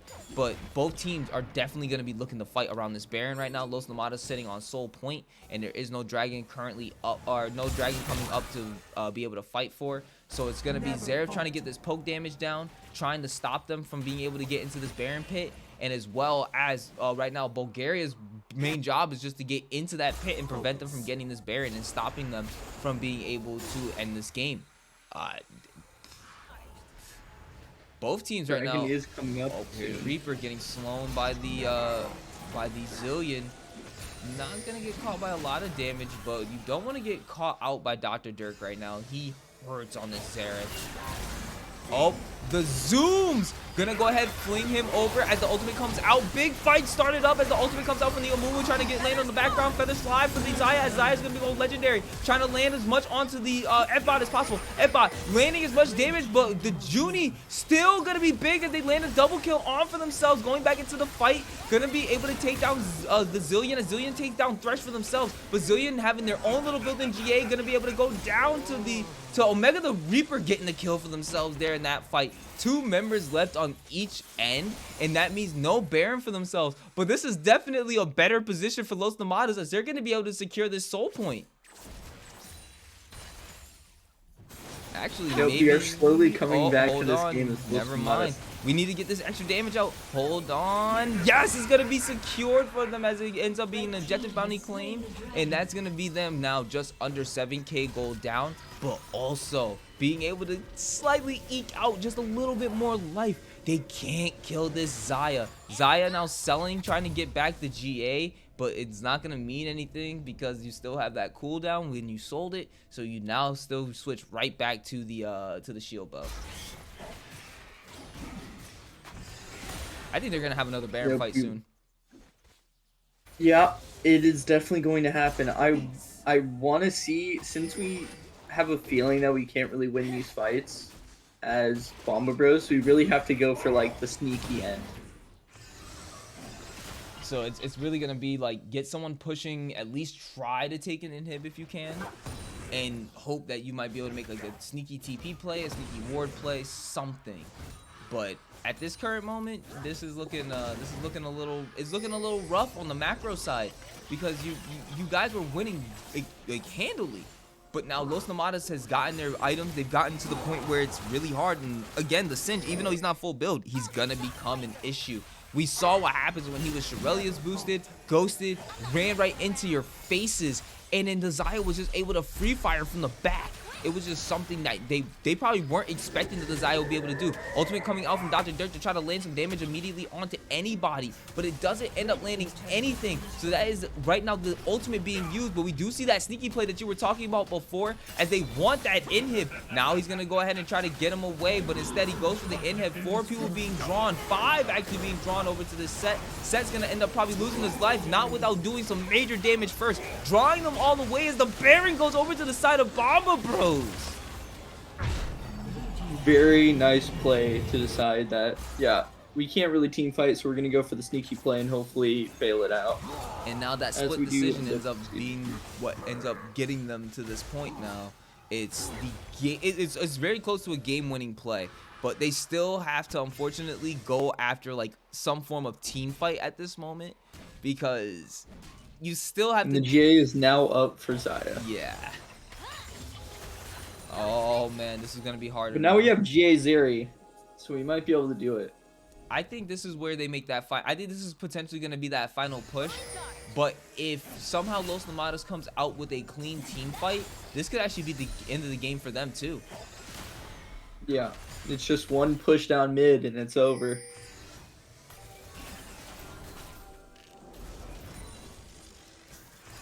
Objective bounty is down, so right now there is no other real comeback mechanic other than getting the shutdowns. Zooming and boosted as the ultimate stops him completely in his tracks, keeping the Zeri off the fight, getting the free fire damage from the Xayah onto anybody else from the backline. The feathers are flying and everything is going as Bulgaria is slain by the enemy AD carry. Dr. Dirk ends up taking out the enemy top laner as the ultimate shots ends up taking out the GA. This is the fight that they needed to be able to end this. And it is a clean team fight from the side of Bomber Bros, ending the lives of Los Nomadas, and they're barreling down this mid lane. Get the game 3. Oh yeah, we're definitely getting the game 3. Even so, the minions were actually in there trying to get to the Nexus themselves too. So eventually, those bot lane minions would have probably gotten everything. And they want to take every single thing from them. That is now game 2 in the hands of Bomba Bros. We're going on to game 3.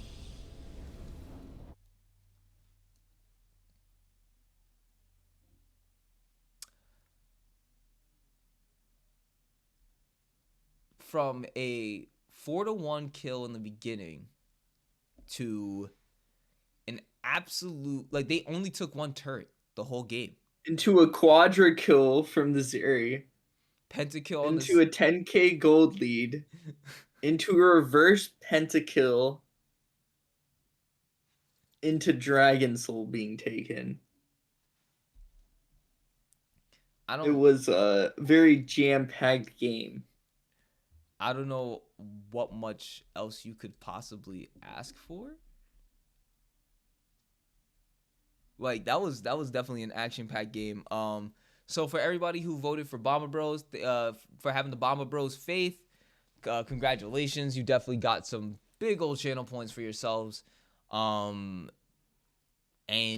right now, what's looking like is we're going to be, as the draft, as you guys can see, is right now getting into game 3. I'm currently awaiting for the draft link to start so that we can get right into this.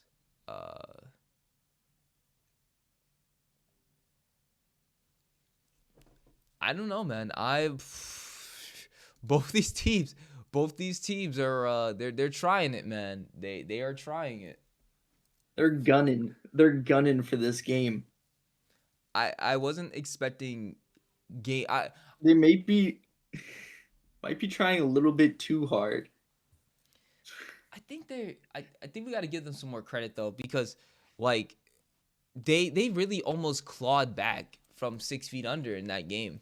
I think that's something we can't take away from Bomba Bros in general, or from Los Nomadas. From Los Nomadas. That they did it. Like they were really. They almost had it.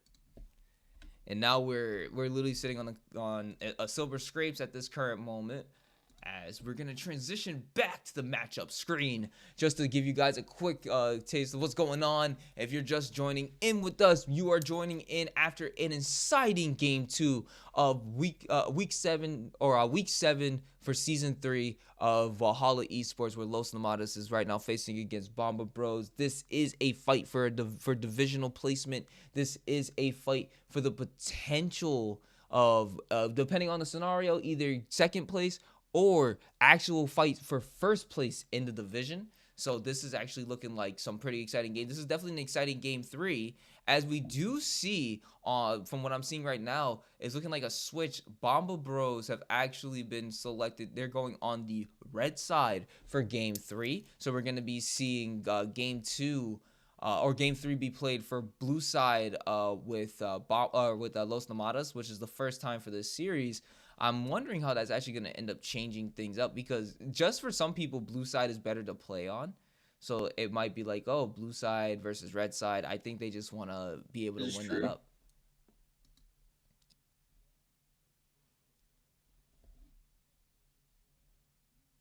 Yeah, I'm excited to see. Maybe we'll get a super standard comp. Maybe no singed game 3. We'll see. I kind of want to not see the singed. Like, that's just me, but I kind of don't want to see the singed this upcoming game, and that's just the, like, not to say it doesn't compete. It just seems like something that we right now need to maybe like reevaluate and say like, hey, maybe it's not necessarily not working, but it's just something that just needs to change. So definitely give you guys some credit though, because both teams definitely did a lot to make sure that these games went the way they did. There wasn't actually as many macro mistakes either. I have to give props to from Bomber Bros either. They definitely kept themselves on the up and up. So you guys definitely had a good game. I'm very excited to see where this next game goes.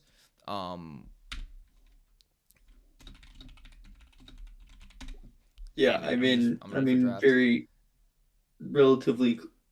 I would say it was clean by Bomba Bros to be able to start playing the macro a little bit better, and I feel like the very inching comeback was super big. I thought the last play was really a nice way to end the game once you figured out where you were at.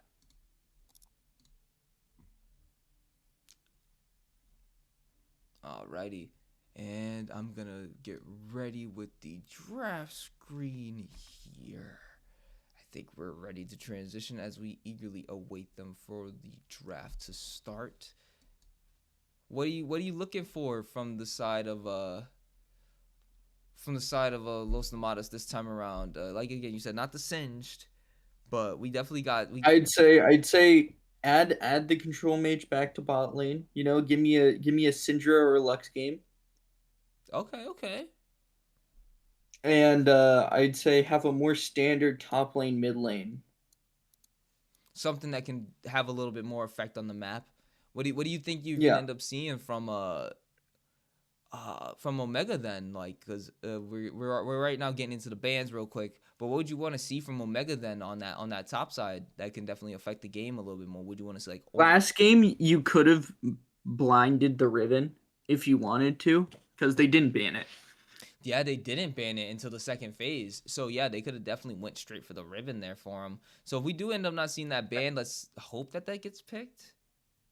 I do assume we end up getting an Amumu pick or ban here from Los Tomatas. Either we pick Amumu for Los Tomatas or we ban it from Bomba Bros.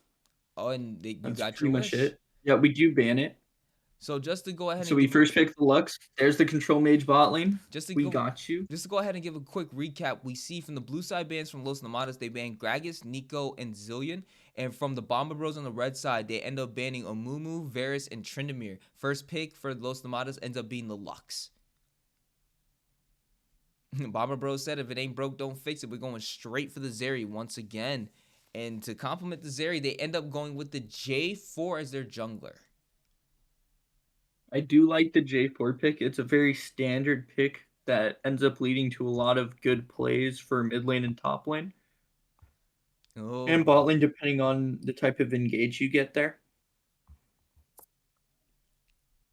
No, and I feel like both these teams are like slow. Yes, we're getting it back again, this bot lane. Well, I think they're going to end up picking it here. Blue side ends up picking the Lux Blitzcrank for their bot lane once again. And I mean, yes, the Lux could be flexed technically, but I definitely see it going in that bot side. And on, so this is looking like a fun bot side for them. And it's something that, again, it helped them win even when they were behind, just because of some of the picks and things that they were able to get with those two champions. So I'm glad to see Los Nomadas definitely going back to what they believe is something that can win them this game. And I believe, and again, this is looking like the same comp from game one as they end up picking the Shyvana as their jungle pick. So we're seeing that they're once again going with the if it ain't broke, don't fix it. We won this with game one. We were able to literally clutch our way back in game one with this composition. So we're going to end up doing it again. And so here they pick the Shyvana. And I wonder how Bomber Bros is going to react as they're picking a completely different comp from game one. So they're not going to end up playing the same thing. Oh, let's go. My original main. They end up picking the Zyra here. And I'm sure that's going into the bot lane. I think that's actually a mid lane pick. Mid lane Zyra. Man, you're aging me. I haven't seen that in God knows how long. I'm not sure, but I don't think Eli is a person to play Zyra. But I also haven't seen him play in a minute, so I'm not very sure if he plays it. Some people might change and adapt. Zyra's definitely a pretty decent champion. If you're looking for more AP damage to come out of some source and you want it to be either played on the mid lane or support, Zyra definitely is a pretty good pick for that, especially if you want her to go into support role. She can help supplement that early damage for your AD carry. And even if she's taking kills, as long as your team's able to stomp that bot side and your AD carry is not getting absolutely stomped on, you probably will end up winning that. So for that, just to go ahead and go over the bans from both sides, we see that Bomber Bros end up picking Tristana and Jax as their bans, and Los Nomadas ends up picking to finalize their bans ends up being Victor and Xerath. I like that Xerath call out because that champion is absolutely annoying, and even I ban it in my games. So this is something that I like to see banned a lot, just because I don't know why it's so strong, but it just needs to be nerfed into the ground. So we're getting now into the picks. Bomber Bros now awaiting their first pick, and we do get your other wish, a Syndra now being picked from the side of Bomber Bros. I do like the Syndra pick being picked. I think it's a very stable pick for red side right now, and there's very few counters to it that are like in the scope of competitive. So I will like to see what Nomadas responds with. It Garen, will be the Pantheon in the mid lane. they're giving the man in there, and that's gonna be really annoying to actually deal with. Immediate jump on top of you, a lot of damage. He's and then being able to be in random places all over the map. They're definitely playing to that macro side where they're like, we want to make sure that we can have potential presence everywhere. And that was something that they had with the Vex before in their first game, and now they're gonna have it in the second Yeah. game. And they're trying to also give themselves some late game agency and insurance by having the Kale. As long as Kale's able to do decently well or even in that top side against this Kled that's being picked up again by the Bomba Bros, we might be able to see Los Nomadas clutch this win out. I think draft gap is definitely in the form of Bomba Bros this game. The Pantheon is a gets countered by Syndra because you can block the jump with E from Syndra. And I think Kale is like very mediocre at this point. I assume it's AD Kale,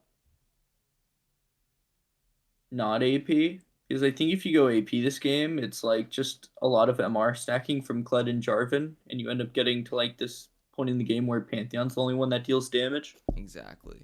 And now, and that's why I think they do have. But even then, this is still kind of reminiscent of the comp from the previous games, or from game one. So I think we're gonna get exactly what we're wishing for.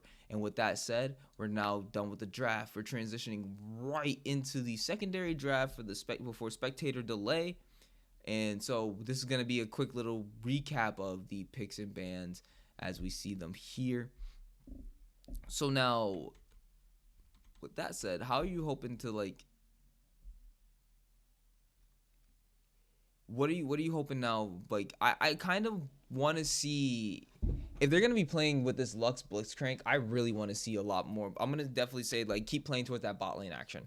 Like this is something that like you want to get I would ahead. say yeah, add more to the fire than you did game one. Like don't get me wrong, if Kale has opportunities where you can gank for her and potentially like help her by all means, but I don't see like at least from my own personal experience in league with Kales, it always seems like it's very difficult to get them ahead early game. Like to be like, oh, let me keep coming up top side, let me keep ganking for you, let me try to help you get these kills. Like it doesn't seem like when you do that for Kales, it always helps.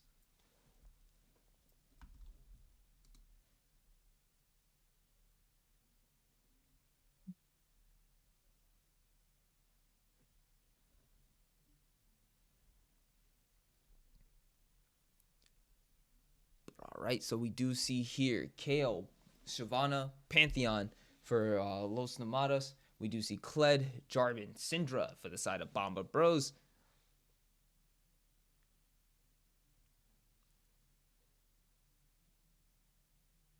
Yeah, I'm wondering how Bulgaria's end up gonna get this early game prio against Jarvan and Shyvana. Especially because you can't invade topside because Kale is not gonna have prio. Right, primary. You're probably gonna have prio bot lane if like you ask for it, but you're probably gonna be pushing on Pantheon. Maybe Omega is like, hey, I already know I'm playing weak side. I think that's what they're going for. Playing weak side with some type of insurance. Like it's not exactly like weak side Tryndamere where eventually he can just become a split pushing machine. But it's like, all right, Kale, once you hit level 11, things get a little bit easier for you. And then come 16 and we're team fighting and we're all, like you're kind of like our new AD carry where we have Lux being able to dish out that AP damage.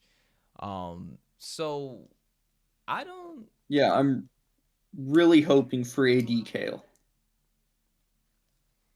on probably gonna be like Wits End on hit Blade. Really hope for AD Kale. That's what I'm like. It needs to be AD Kale where this game gets like really hard, really fast. I don't see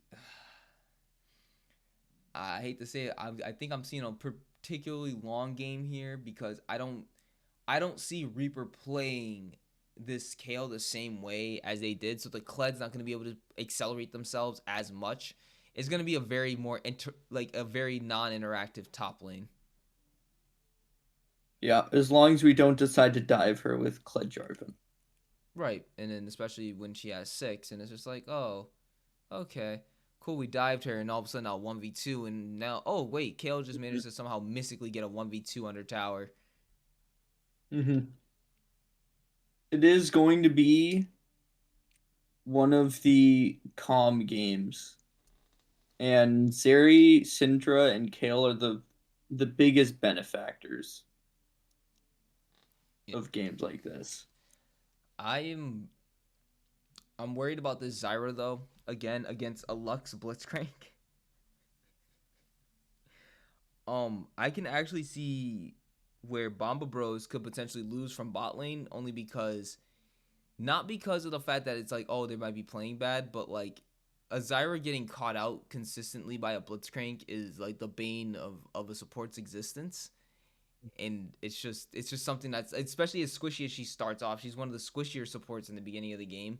So like they could really accelerate themselves bot lane very easily by just constantly targeting and trying to get the support to basically rage quit out. Yeah, I think the reason why they pick Syra here is because she can summon plants to block. Yes, we're gonna try to get the poll up for you momentarily. And thank you for the bits there, Perfy. Once again, that's 2 bits from you tonight. Definitely want to give you some props for that. And again, if you are here consistently, if you are new here, don't forget to drop yourself a follow. And also, if you are willing to support the league a little bit more, don't be afraid to drop that Prime sub or even a regular sub. Give the sub to a friend over here and guarantee your stamp of 30 days of love with Valhalla Esports from the casters, players, and the other people, managements, and moderators alike. We love you here and welcome to Valhalla. Real quick with my shameless plug put in there. Let's see if I can get you guys a poll up and running.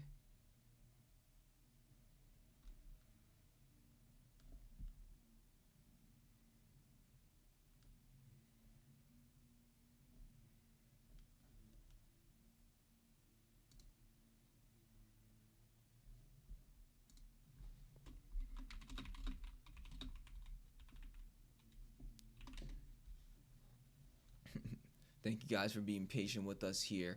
And if anything, once we get the poll running for you guys, even if it runs into the game a little bit, it won't really designate too much. So just momentarily.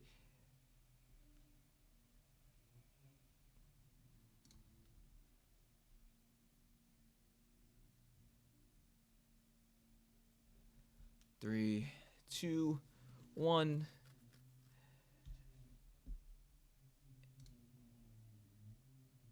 And that there is the spectator delay done.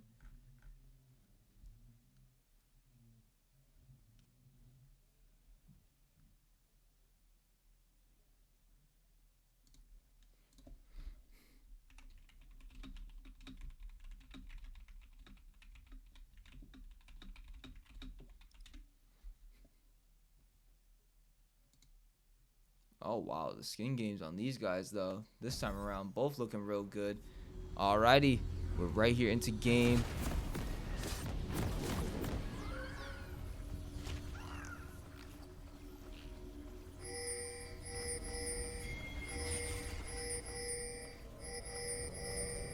And we got all the pings. We might be getting another 5-on-5 invade as we see the pings being called by both sides.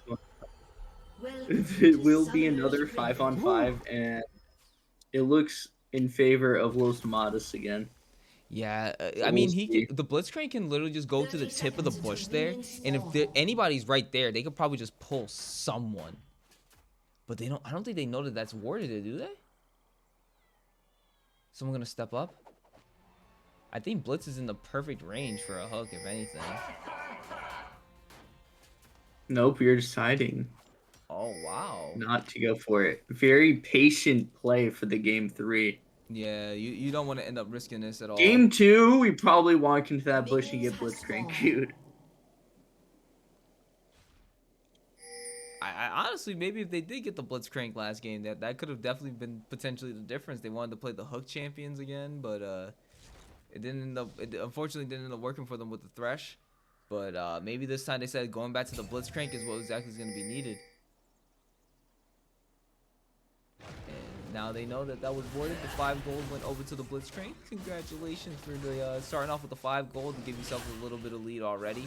And hopefully that changes. 5 gold lead is big. Right, man. It might just turn into, you know, another 3K gold lead. The mystical 3K gold lead curse. I think right now, like if any of the guys were listening to the cast or they know this curse, they're probably sitting there like, yo, let's hope that they hit 3K gold first. Like we can't have. And these then guys we'll casting. come back. Yeah, like we'll let them hit 3K gold ahead of us first, and then they'll come back. Like we can't have these guys casting and we hit 3K gold. It's just not okay anymore.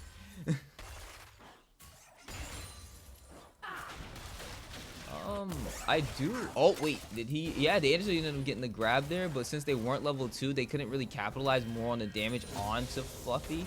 But that was definitely get another good position like that again, and that might actually end up leading to a potential kill or at least some blown sums. And no cleanse this time for the Zeri either, so there is definitely a lot more potential for the Zeri to get locked up. Just wait. I do like seeing what the Zyra is doing with their plants, but still some free gold for the Lux there. We're just seeing a lot of like trades of damage going on everywhere right now. Yeah. Especially because it's much more beneficial for Bomba Rose to trade damage for HP. Because Shyvana is very, like, probably won't gank, while Jarvan will gank. So forcing out the trades is definitely beneficial. Although Evebot is pushed in, and the other two are getting pushed in. So. I'm actually not surprised to see the Zyra Zeri getting pushed in right now. Like it just seems like you don't want to potentially press that envelope against the Blitzcrank Lux. If you end up getting caught, like that's guaranteed some summoners getting blown, almost guaranteed.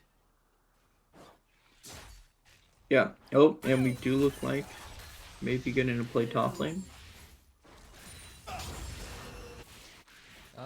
The Jarvan's hanging tight. Definitely want to try to, you know, stop this Kale from being able to get anywhere. Kale starting to call. Evbot charging in, trying to get Skarl back. We do see Bomba Delicious here. Flag drag, able to land onto the Kale. Kale going ahead, being slowed down by it.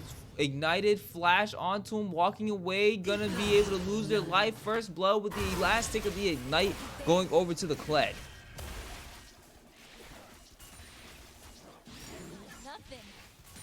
Very, very typical play of Jarvan. As you play it, very nice, clean, no strings attached. Just As first dragon's gonna be coming up. Just the first dragon ready. Oh, that was a real close hook there. You definitely want to try to get the Zeri over the wall, but not going to be able to do so. We do see that the first streak is coming up here in roughly 45 seconds. So that first blood that ended up happening was definitely something that's kind of what they want to keep. They want to do, because this is part of the insurance policy that they need up in that top side, is this Kale being able to get to that super carry potential. And if you can stop that from happening while the other lanes aren't able to really do as much, it's going to end up leading to an overall win for the side of Bomba Bros. And we do see already Evbot already has a decent advantage over Reaper here, as he's able to just go ahead and solo him down. No, he's not going to be able to, as a turret shot gets rid of Skarl, which then barely saves Omega the Reaper's life. Does force out the back and causes a lot of lost CS to happen.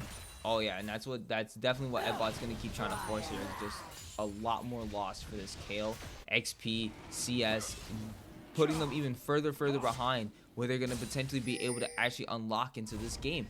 And I know for a fact right now, Los Nomadas is gonna be realizing that real soon. Jump in, a lot of trade of damage right here for Snibopsy as he's backed up but not stunned by the Syndra with the Scatter the Weak.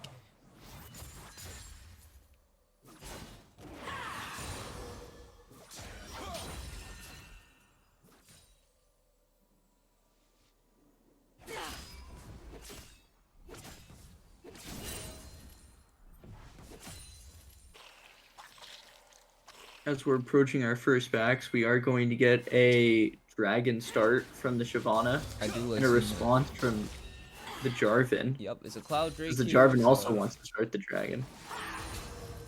I like seeing that. Oh, yep, that's not the right time to start it. Bulgaria, you got the Kled right now, Oh, full on engaged. we're Got the getting a weak Kled running land, in flag there. and drag, gonna end up losing life. Bulgaria ends up getting slain by Dr. Dirk. First kill for him on the board. Oh, they're accelerating. This is definitely going, I want to say, this game is definitely going a little bit faster for Bomba Bros than normal.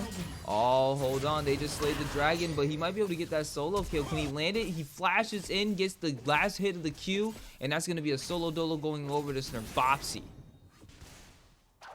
Yep, Kale level 6 now, so a little bit harder to punish. Oh, that's going to be nice. That's it, and that's what they were hoping for now. So you might have a little bit more fight in you now as that Kale, but you still have to be careful as you were just a bit behind.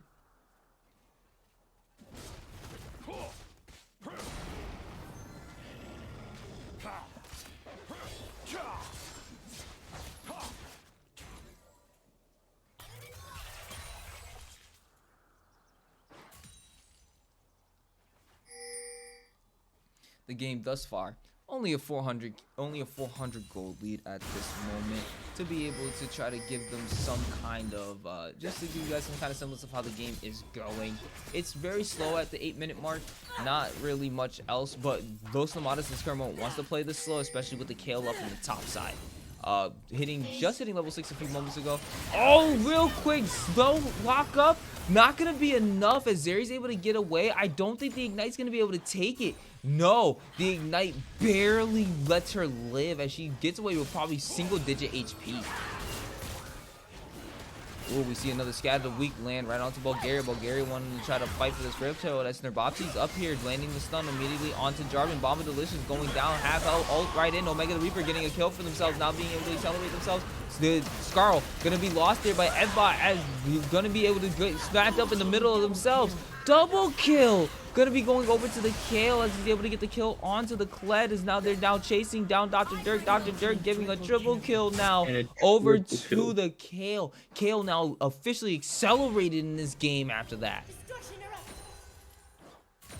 Very, very good news on the side of Los Nomadas here to get this Kale ahead after falling so behind in lane. Oh, and I don't think right now you want to be a level 5 Jarvan going up against that Kale. He's gonna shred you at this. Like at this point in the game, it's just like, okay, Kale, I guess you kind of do something. That, like, it's weird where when Kale hits level 6, it's always like, especially if someone's like kind of decent on the champion, you're like, oh, this Kale can't do anything just yet. It's only a level 6 Kale. And then all of a sudden it's like, wait a second, Kale just, as you just saw, got a triple kill out of nowhere. And I know Reaper was definitely feeling themselves on that, feeling themselves for that one, because this is, you know, this is not what you expect for a Kale in the early game.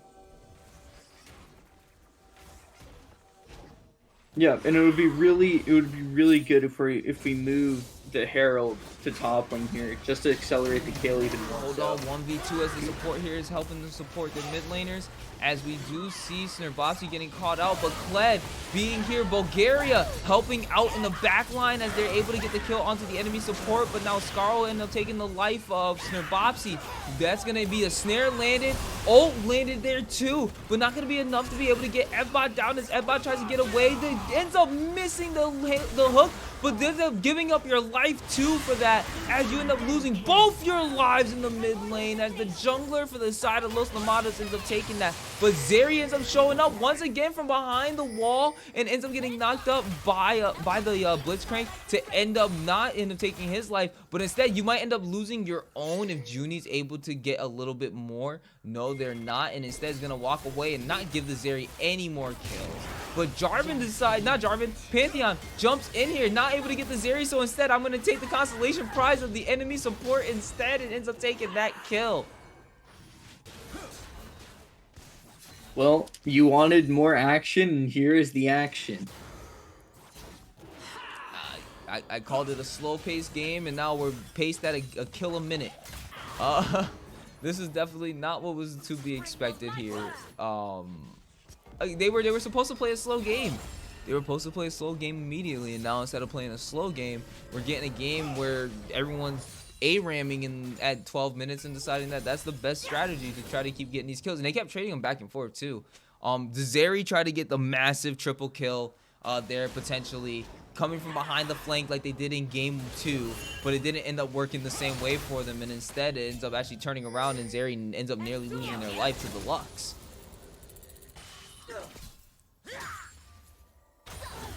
Oh, here we are.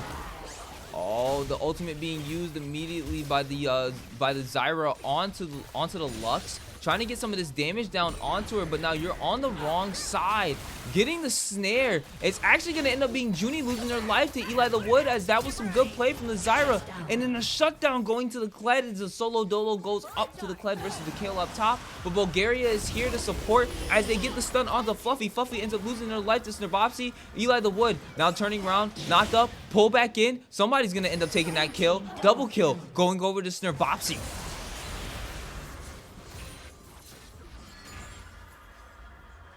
Yeah, the action-packed game over a kill a minute now. Officially over a kill a minute, and now we're going to look like the second Drake is going to be the prize for winning that fight overall in the bot side. Well, not really necessarily completely winning it, but being able to trade 2 for 2 and giving themselves a slight advantage in securing that Infernal Drake.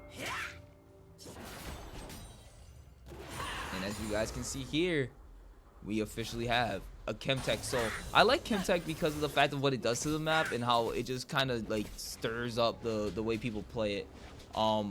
But now we do see just under a 3k gold lead as usual for the side of Los Nomadas, sitting at just at 2.5k.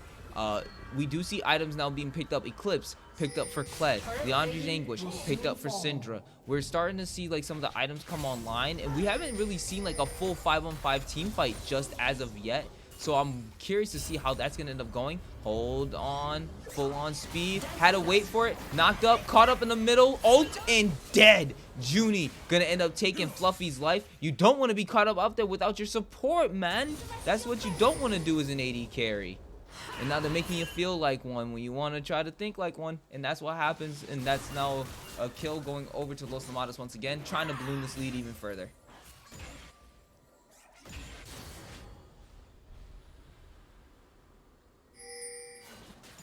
Yeah, I'm looking forward to see what we're gonna do in these late game fights. More towards going towards this Baron when Omega is more of a threat than he is now.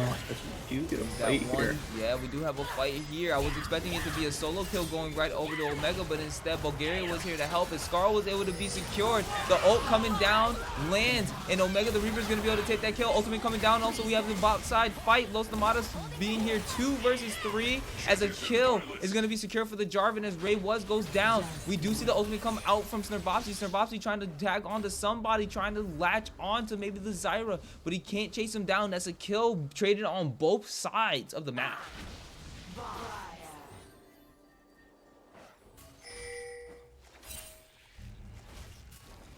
And now you're back at the even 3k gold lead. Oh man, and I'm really hoping that maybe this could be just like, maybe a team could actually hold a lead for the whole game, but I do see there's very easy avenues. Oh, flash in, stun. The exhaust doesn't matter. A solo kill for Snarbopsy with that flash surprise stun right onto the Zeri. Turret secured. Are you sure you want to stay there, Zyra? You don't want to. You do have Ray was trying to come on and tag up to you, but they did see you there, Ray. So instead, Zyra's going to back off and be safe. Okay, Syndra invading into the enemy jungle, not knowing that potentially, I mean, I'd be kind of scared as a Syndra if Shyvana just jumped right on top of me out of nowhere, especially AP Shyvana with the demonic embrace to start. Thankfully, we do end up getting the AD Kale. Yes, we do, which was absolutely needed. AD Kale 420 every day, everybody. But just wanted to make the joke. It was. But we do see here a little fight going on with Bulgaria being ganged up on 2 people as the Unstoppable comes out with Leandre's Anguish and a little bit of the Ignite. Going to be enough to be able to take your life, which is going to translate to this Rift Herald for the side of Bomba Bros. And that was Flash and Ultimate for Bulgaria. And unfortunately wasn't able to get away, and it leads to them now getting this Rift Herald. And oh, that was close. Almost stolen. That was very, very close. But that ends up now still a 3K gold lead for the side of Los Nomadas, so they haven't really lost anything. It's just more of now all Kled engaging, jumping in on top of the Pantheon. Pantheon negating all the damage, getting pulled in by the bear trap on the road. Zyra ultimately comes down, Snapati able to take out the flag after taking out the Jarvan. Zeri gonna be able to get some serious kills for themselves, as the double kill also goes right over to the Syndra, being able to get themselves a big opening in this mid lane. And now the gold lead brought down to win 1,000 after those shutdowns. Alas, It is the happening. 3K gold lead caster curse. It strikes back. Like, I swear you would think this is scripted with how often this happens, but we do end up bringing it back to like a 1.3K gold lead after the Zyra ends up getting absolutely deleted off the map by a blinding light. I really want them to make a Lux skin that's like a DBZ skin and it screams out solar flare whenever she like, it just has to be like a DBZ-esque and it just screams solar flare every time she ults. Because that's a blinding light that just deletes you. And right now, Kale, you're sitting alone. I don't think you want to get caught up by a flag and drag by Bomba Delicious. The Jarvan would not be fun for you. But Los Nomadas and Bomba Bros definitely still they definitely still have a lead. But both of these guys are they're both definitely playing to knowing that this is a game. Yeah. Oh, that was so close. If Ray had ended up catching him there, that could have been big. Pantheon ultimate coming down. Zyra ultimate drop to try to get the Pantheon away, but that doesn't mean that you get to escape with your life as Bomba Eli not gonna be able to get away. Bulgaria, are you gonna be able to take that? Yes, you do. Kill going off for Bulgaria, as we do have Snarbopsy on top of 2 people in the back line. But Kled is here to save their lives, and the Cataclysm is dropped onto Snarbopsy. Snarbopsy is gonna have the ultimate dropped on him from Kale, as Kale is there in the back line, able to take the life of Fluffy and able to take the life of Jarvan with the Kled being able to fight. No more Scar, but we're gonna be able to kill him behind him? No! The Kled gonna be able to get a double kill for himself, as the triple kill goes over to Snarbopsy. Los Nomadas still ahead with now once again a 3K gold lead, being able to now push forward for themselves in this mid lane. You love to see it. These guys were like, all right, this caster curse, we're sick of it, man.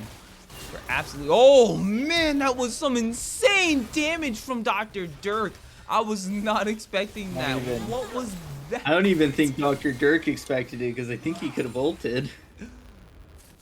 He doesn't have ult, but if the Syndra ult, yeah, you're right. If the Syndra ulted there, that would have been a dead Kale.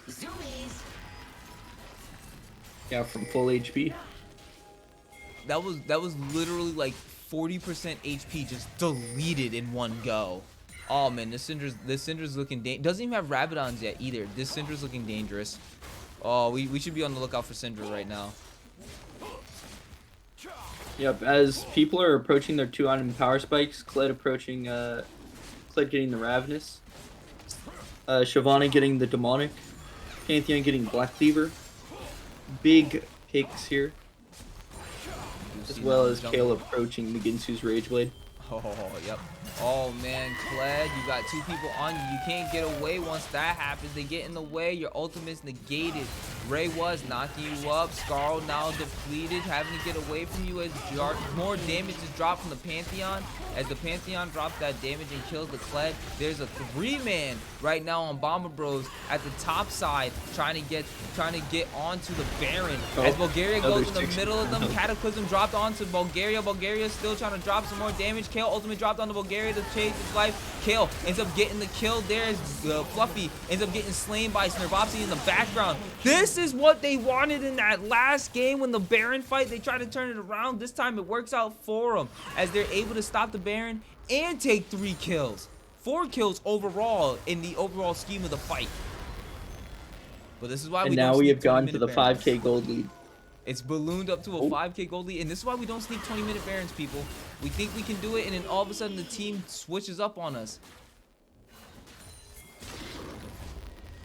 It reminds me of CLG, aka NRG, when they used to always play and it'd be like, oh, we know immediately 11 minutes we're gonna pull our bot lane up to the top side, and they're immediately gonna go all for Rift Herald. Once teams started figuring out that they did that a lot, they started losing games again.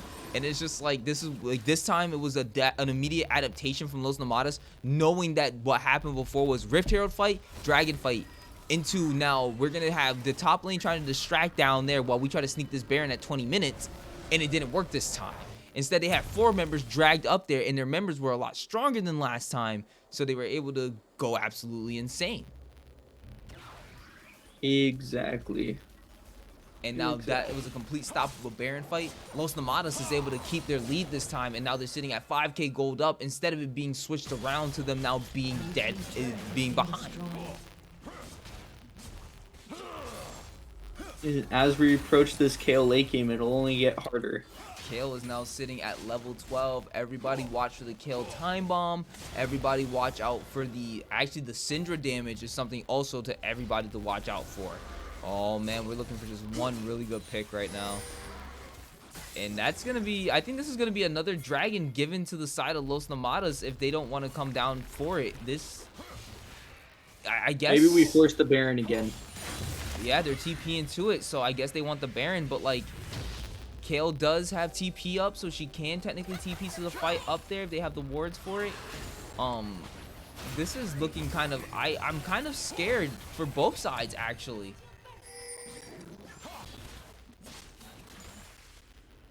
I mean, they could just let Kale push this bot side out, potentially. Yeah. Like, you already got the TP out of the Syndra. So now they're sending Kled to Kale, I believe. Yeah, they're gonna send Kled over to Kale while Bulgaria goes and immediately snared up. Ultimate big chunk coming out from the Lux, but Dr. Dirk is gonna get the first kill of the fight as Junie ends up getting the second onto the jungler. Baron completely stopped as the TP tries to come out from Omega the Reaper, but instead is gonna end up losing his life to the Kled. They end up stopping the Baron, but the Kale ends up losing their life in the bot lane instead. Probably should have TP'd a little bit sooner to try to get up there, and maybe could have turned the fight and the Baron for themselves. Very, very close game, even though the gold is swayed towards Los Nomadas right now. Yep, objectives is completely tied except for the Drakes at the current moment. They're definitely, this is overall just a very even game. Gold, like, you can't always look at the gold lead and say like, oh, this is definitely a indicator of a winning game, because we've seen over and over these gold leads sway back and forth enough where the other team that you think is gonna win ends up not winning. So we kind of have to just like sit at the edge of our seats and just wait for both of these teams, because these teams just love to absolutely like swing back and forth. And now we see Bomba Bros right now on the Drake first, without the jungler being there. Lux Ultimate being used to try to get in.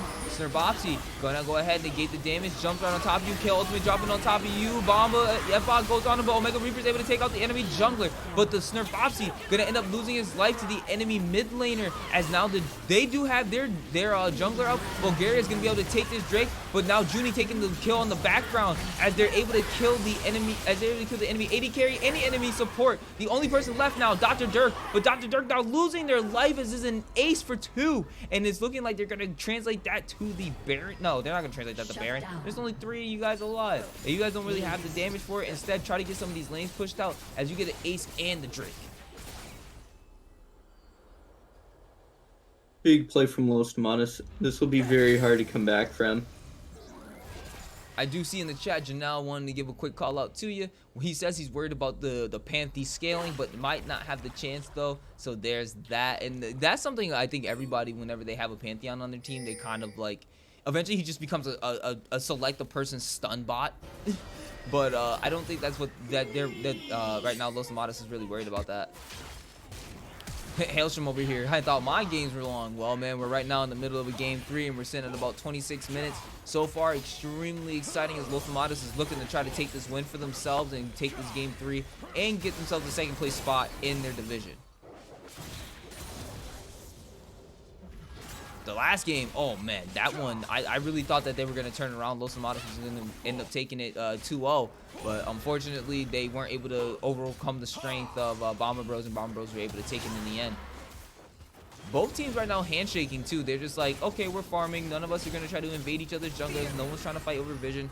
They're really trying to just... KO right now taking whatever XP she can get and just trying to hit that level 16 as quickly as possible. And I think she's confident enough that she wants to fight Kled on her own, dodging out on the bear trap on the rope. She does have Snerbopsy here. And now, with the stun landing on top of them, you have no more Scarl. That's immediate death. Edbot being slain by Snerbopsy. And that's one member down. And right now, Ray was getting slain by Dr. Dirk. Meaning they're going to return that kill. Support for top laner. I don't know how much of a difference that's going to make except for the vision side. But that potentially could translate into a Baron fight as the jungler has been caught out right there as the ultimate comes out from Bulgaria. But domination nation for Junie as he ends up sniping out the Jarvan from the background. Bulgaria now taking out the enemy AD carry as they're pushing onto the Baron, trying to force out more from the support in the mid laner as the flash comes out from Eli trying to get away from them. And I think right here is where they want to actually end up starting the Baron as Kale is walking up. Hold on. Eli the Wood trying to do a little bit more, but instead you just gave Junie a little bit more for his stat book as he goes godlike 7-1-10 on this Lux.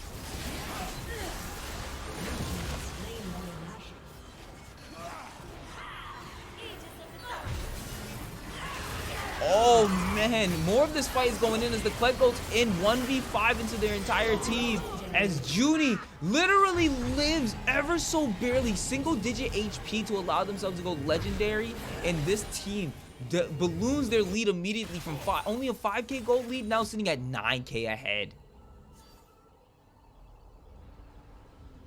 Janelle looking super doomed.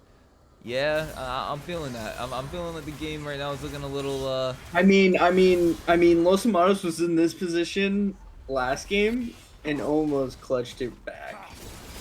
Yeah, that's very true. This is a little bit more dire though. You do have the Kale sitting one more level from going Super Saiyan 3. I'm kind of scared.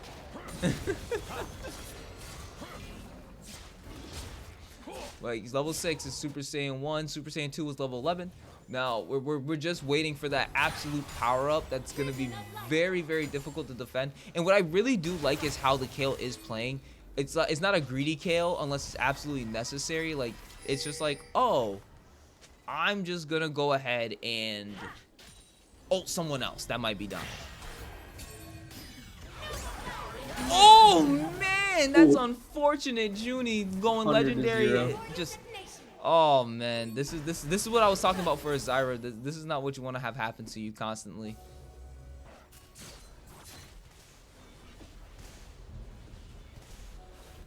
Wait, what? That's confusing from that's from the game 2 predictions. Hold on.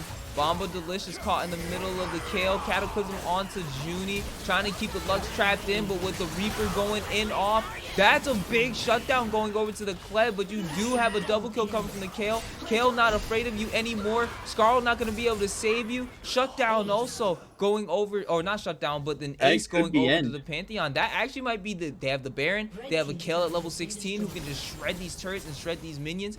This might be game right here. We do have the Zyra to delay. Just a tiny bit, but again, the Ray is looking for that kill, man.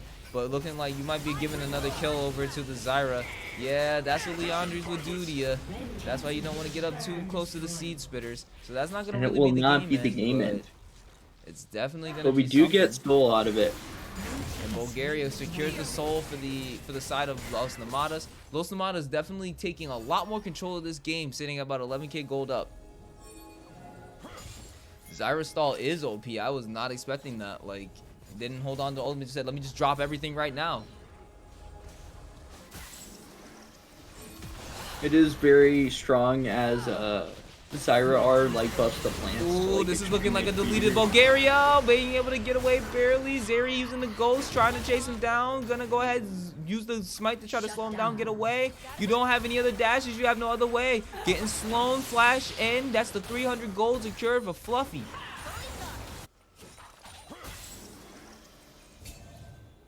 $300 gold secured, but at what cost? There was quite a bit used down there. Quite a few ultimates.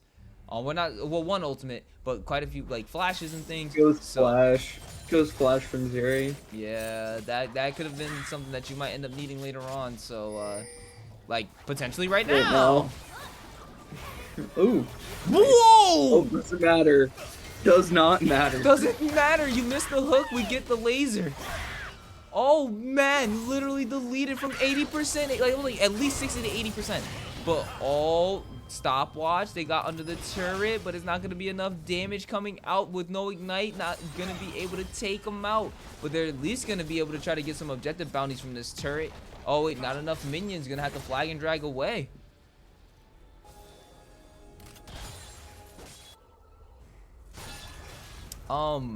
Okay, so Lux hurts. Yeah, Lux hurts a lot. Lux hurts a lot.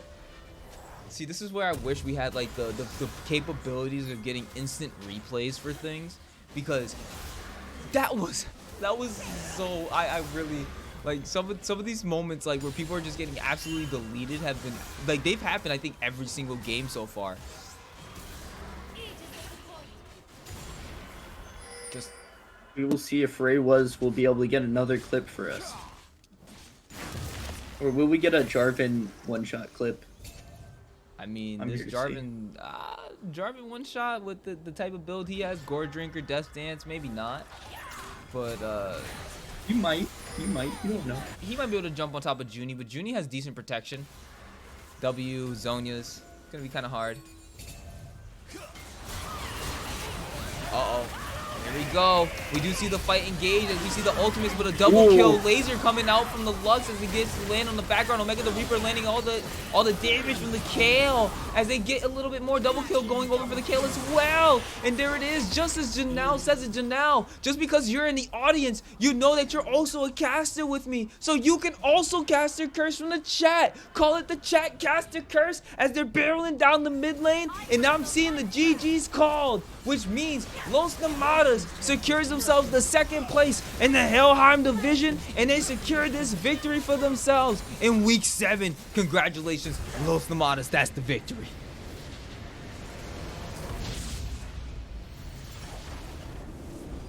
Very brawly games as a whole. Super high kill games in every game. That was 68 kills that time. So yeah, they were at just about just over 2.5 per minute. That's Dr. Octopus.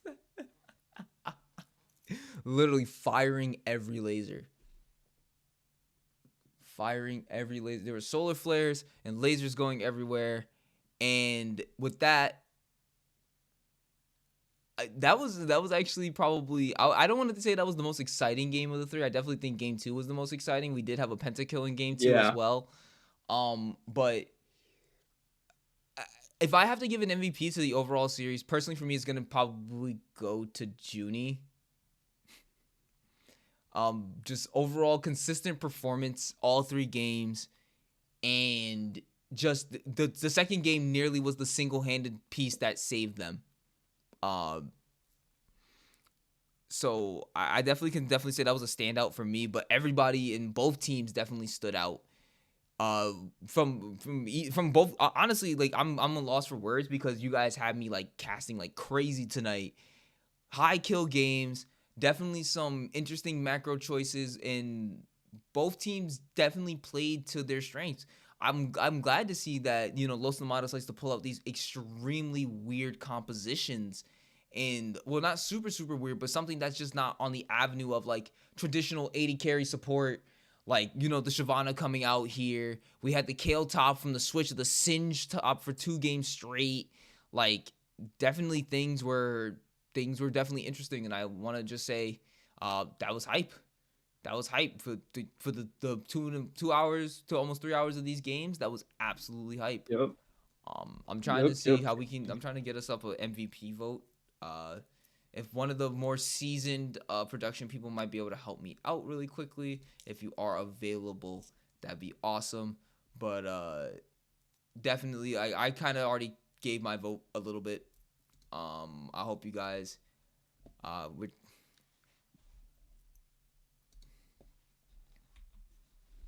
Trying to pull it up for you guys here. Oh wait, right.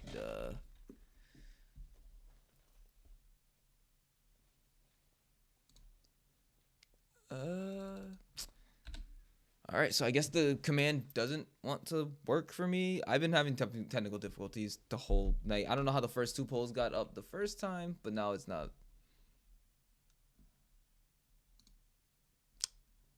Alrighty then.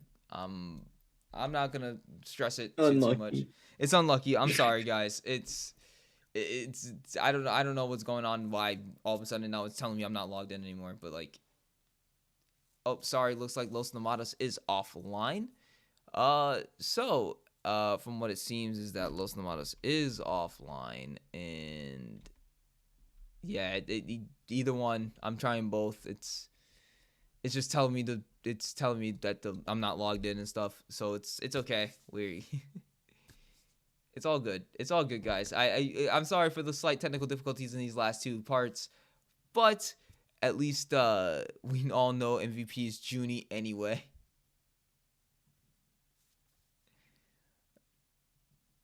Man, don't put my man Ray was not in the spotlight. Listen, he was doing work. Doing work. That Blitzcrank was definitely a game changer for them in the 3rd game, and that's actually kind of crazy how like one champion or like some changes can definitely make a big difference. The Kale change, Junie is nothing without Ray. Oh, we're getting the. Okay, I ain't gonna say all that. Ooh. I ain't gonna say all that. Painful. Now everyone's about to go in there vote for Ray. Watch.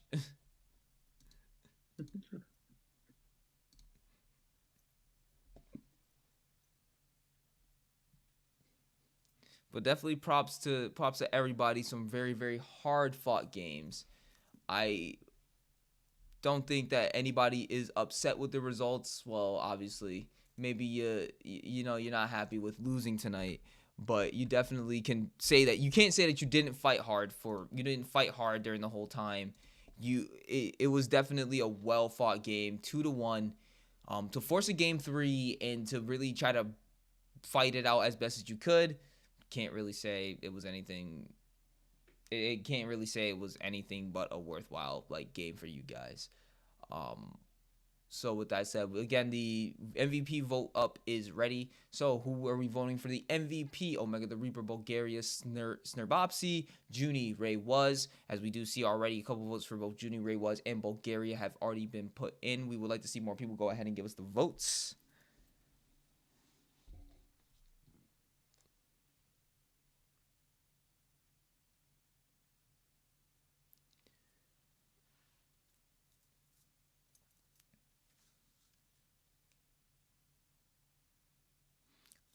This one, the VOD will be up, I believe, once we actually end stream, Melkor. So you gotta you gotta wait, man.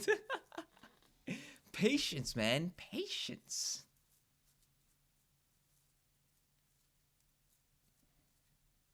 Both teams will probably, both teams will definitely be ready to probably definitely speak over these games, figure out, what went wrong, what went right. Obviously we've had our pieces, we've said our bits, we said our dues. And as we come closer and closer to the end of the MVP vote, I want to remind all the newcomers to the Valhalla Esports, welcome, welcome. If you haven't already dropped a follow, please by all means go right ahead. If you haven't joined our Discord, find ourselves in the Discord there too. And Oh, oh, is that our uh, MVP uh, here? I guess so. Hi. I guess It's they me. they Oh, hi there. did they like force you over here? They're like, you gotta Yeah, go. Bulk just like launched me in here, and I was like, okay, hi. Well, 3, 2, 1. MVP votes have officially concluded, and Junie, you are officially our MVP for this one. Woo, I'm an ADC gamer. Thank you. I mean, it But we was it didn't even get to see ADCs. right. What do you mean? I play so many ADC champions. We played a Zaya one game, and then we played 2 Luxes. Yeah, like that's a one whole Zaya game. That's more than normal. So like, That's true. That's true. That's true. All right. Well, tell us your thought process going through the games. What was your the mental going through um, games 1, 2, and 3? very surprised by the bans, and I was like, I guess I'm playing Lux, cause like, yeah, I don't know. We were really surprised by the bans. And I kind of just like played it like every other game, just try not to die, try to kill people. I think most games are pretty similar for me, because ADC is just not dying. Hopefully. Yeah. What did you think of all of the one shots on this area from like 80% health? Wait, where? When? You one shot you one Oh. shot Zeri in game 3 at like eighty Um. percent health in bot lane. Lux Gaming. Yeah. I was about to say that's just like the standard Lux, you know. Yeah. If I'm playing Lux, I sure hope I do kill a Zeri that was like 3 levels down, which I don't know how that happened either. But yeah. That just I guess you guys just took over the game this time around. You don't it was probably important for you guys, or were you guys just playing it like throw our hands up in the air, what happens happens, but we're just gonna just play tonight. It's more of like a snurb just tells us what to do, and we all just say yeah and try to do that. Um, yeah, we have a joke where none of us actually have really thought, and it's just snurb telling us what to do, and that's pretty much what happens. Okay. Karma, do you have anything else you want to ask or say here?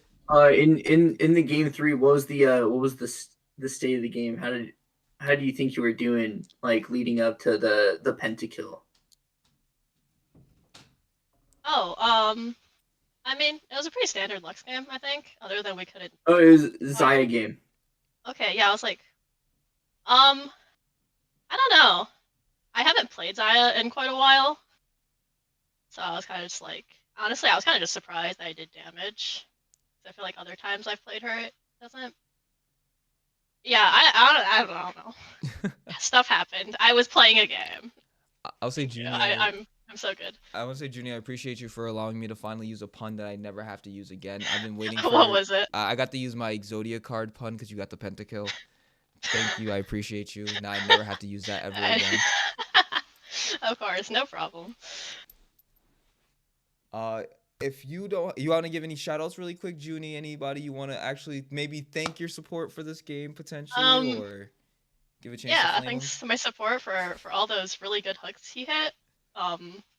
Was doing really good in the bot lane. Um, yeah. Honestly, I think our whole team played good, so thanks to the whole team for doing good. As you guys heard it there, Los Nomadas, good job for you guys. You now moved to second in your division, and we're going to be eagerly awaiting for you guys for the rest of the season. Best of luck to you. Congratulations once again on the MVP and the wins tonight, Junie. Thank you.